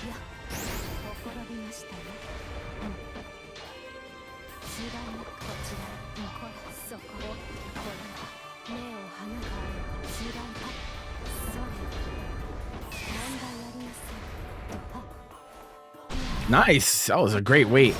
Just walk back and forth. Caught her trying to get away from that command grab. So you eat so much damage as a result.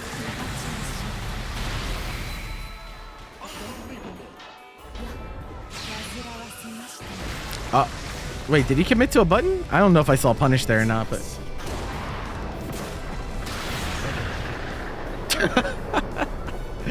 oh, Kaio.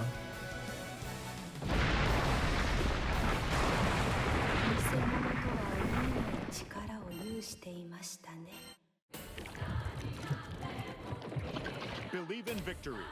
Battle 1. Engage.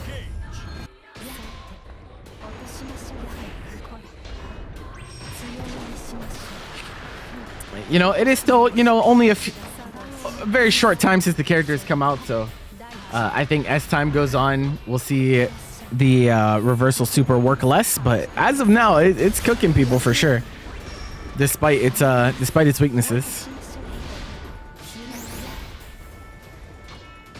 Might have to base boost that with a mod. Go, yeah, you can do that. There's a few things in this game that I felt like if you're gonna do base boost like with Lucilius, they should have it too. Like I feel like Beatrix SBA, the bass is already pretty loud on it, so you could add it to that too.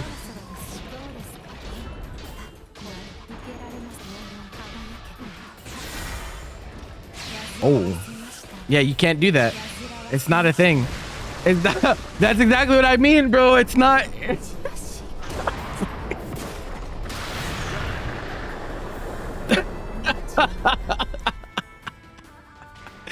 Help! It's not like that, bro. You can't use it like that.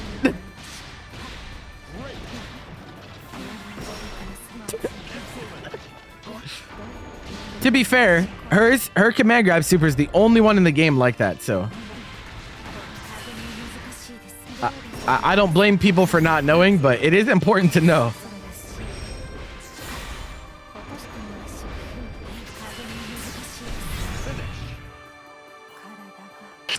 Yeah, the hitboxes on them are actually way more generous than you would think, but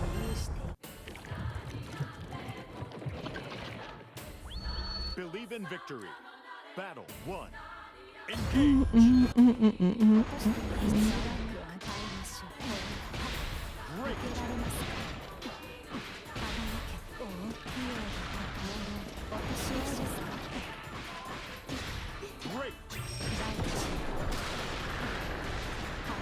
Mm-hmm.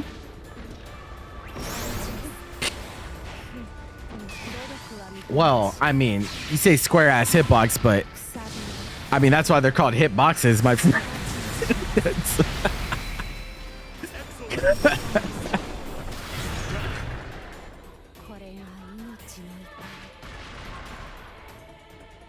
Battle 2. Engage. Circular ass hitbox. Those also do exist, not in this game. But in Smash, in Smash they're spheres.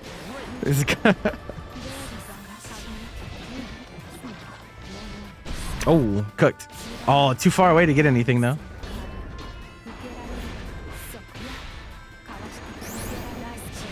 Wow, just raw 5U. We haven't seen either of them use 5U like that much, which is crazy because like every other Galleon I've seen, they be just pressing that shit.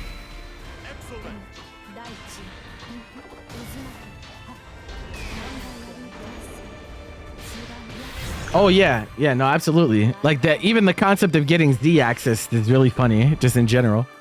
Battle 3. Engage.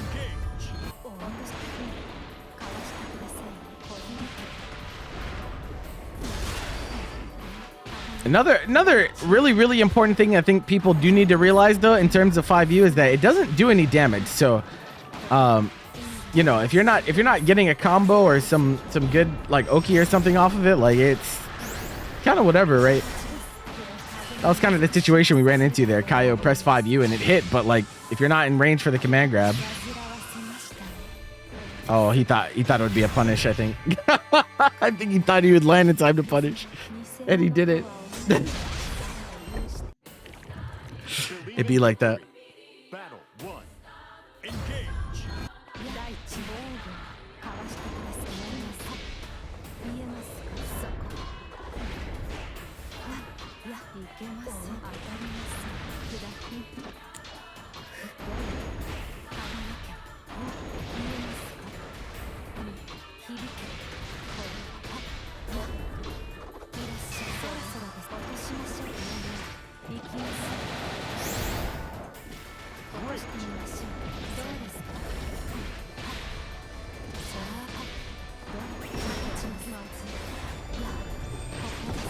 Hey.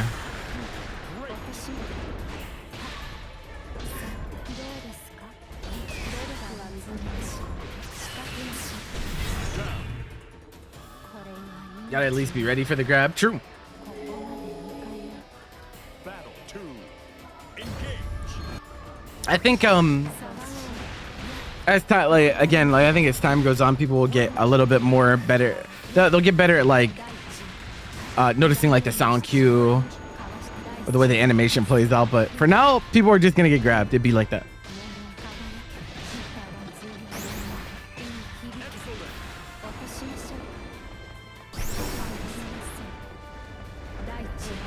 Wow, whiff punish with the 5U and had the big meteor marker on the ground, so we're chilling. And that DP is not fantastic, but it actually got him out of trouble there because he jumped up above the command grab and allowed him to punish.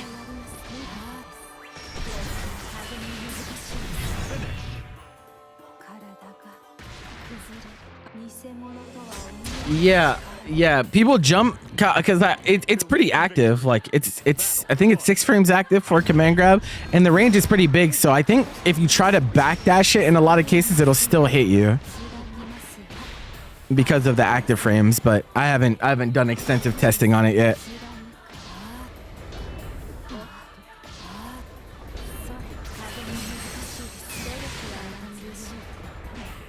Oh wow, nice check.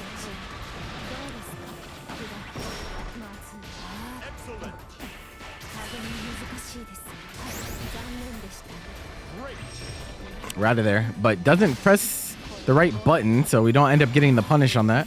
That would have been a full corner confirm, and Fidgeties has no BP too, so it would have hurt. Look at the damage on that. Oh no, you hate to see it. You hate to see it.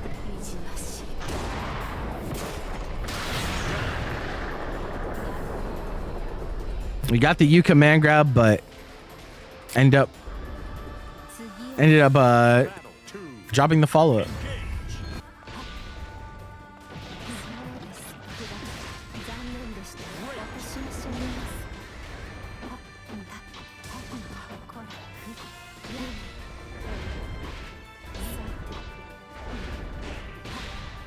Yeah, the benefit, there is actually a benefit to having slower command grabs like hers, and that's she can tick into it on any normal on block, no matter what. Whereas like characters with really fast command grabs, they have to worry about throw protection because it's 6 frames on block stun. She never has to worry about that, which is nice. With the drawback being, you know, 21 frames opposed to, in some cases, 5 frames, if we're talking Ladiva. Battle 3. Engage.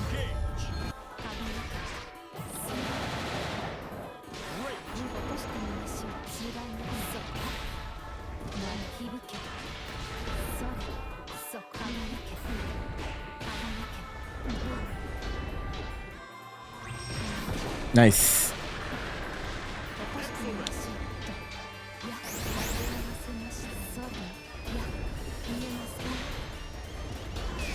Okay, brave counter, keep her away from that reticle. Oh, but tried to steal a turn.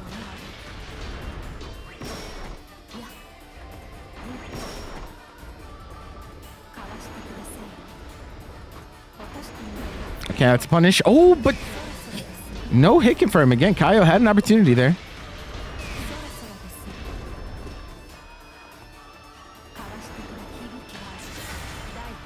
The markers right on top of each other.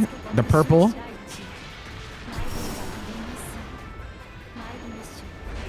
Nice. Stuffs the 6XL, but this is not enough. Fidgety's gonna have an opportunity. Gets the grab. It's not enough. Ah, right in there. Predictable.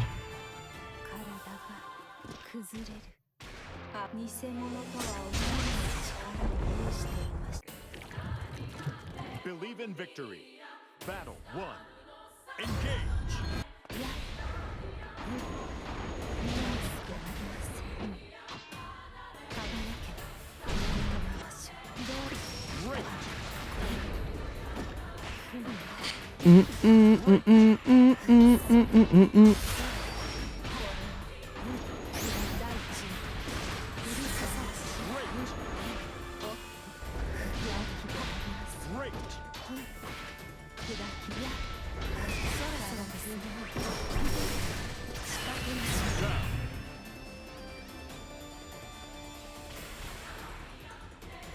Battle 2. Engage.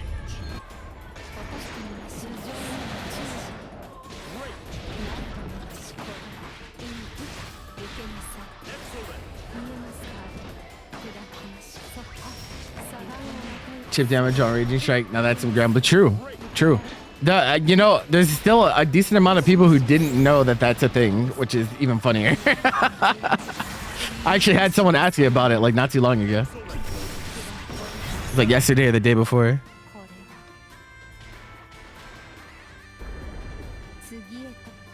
Battle 3.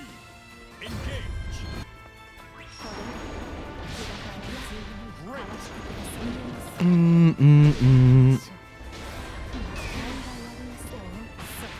Oh no. Okay. Full pickup here from Fidgeties. Yeah, that is very minus on blocks, so you do want to be careful about just pressing that.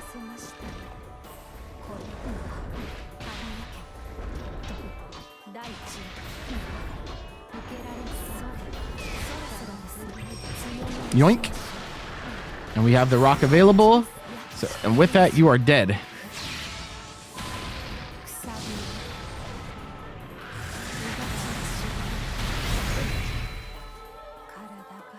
Perish. All right, 6-4 for Fidgeties here.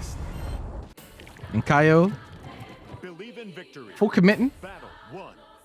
Engage. Great. On the Galleon.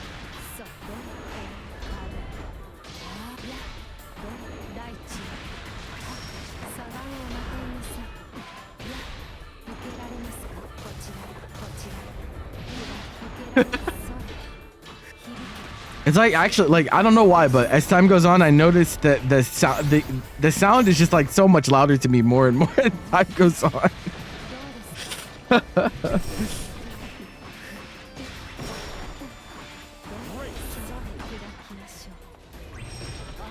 All right, right in there.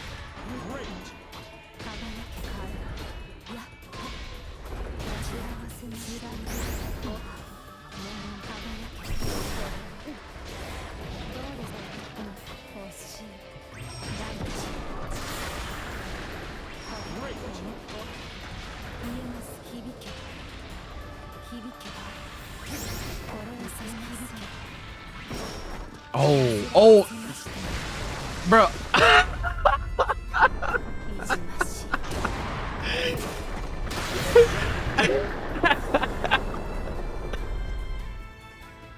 Bro, what is going on? Battle 2. Engage. All right, cool.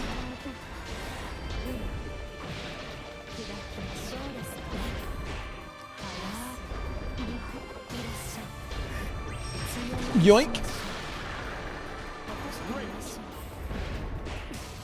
Oh, bad cancel.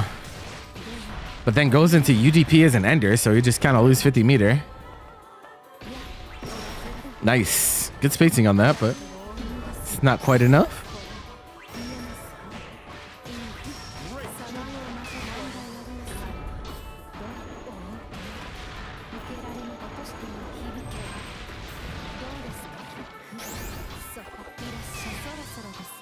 Too far to BC that.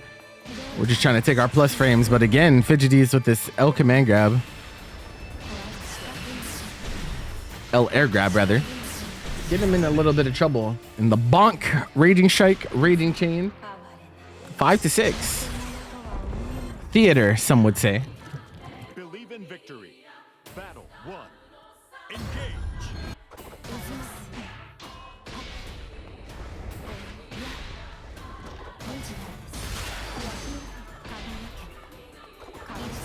Mm-hmm.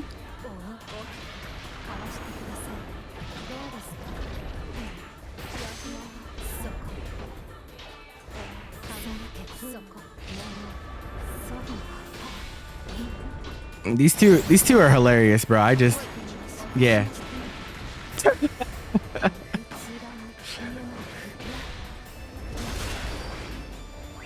Oh, whoa! Just puts up the reticle right in their face.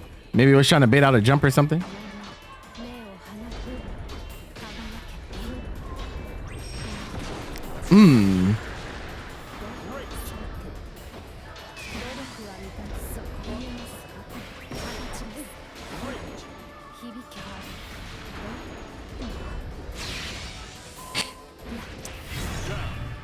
Again, my friend, my boy, my amigo, please.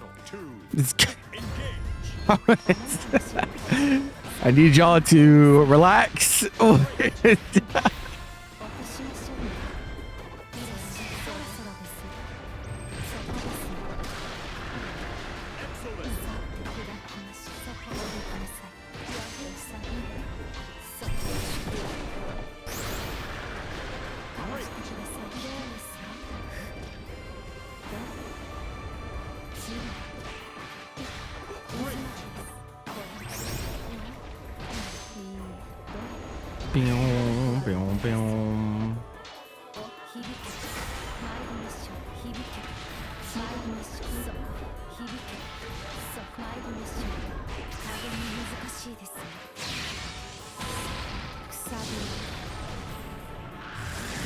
Nah, it'll never be redundant. It'll never be redundant when you have a button that is hard knockdown on hit.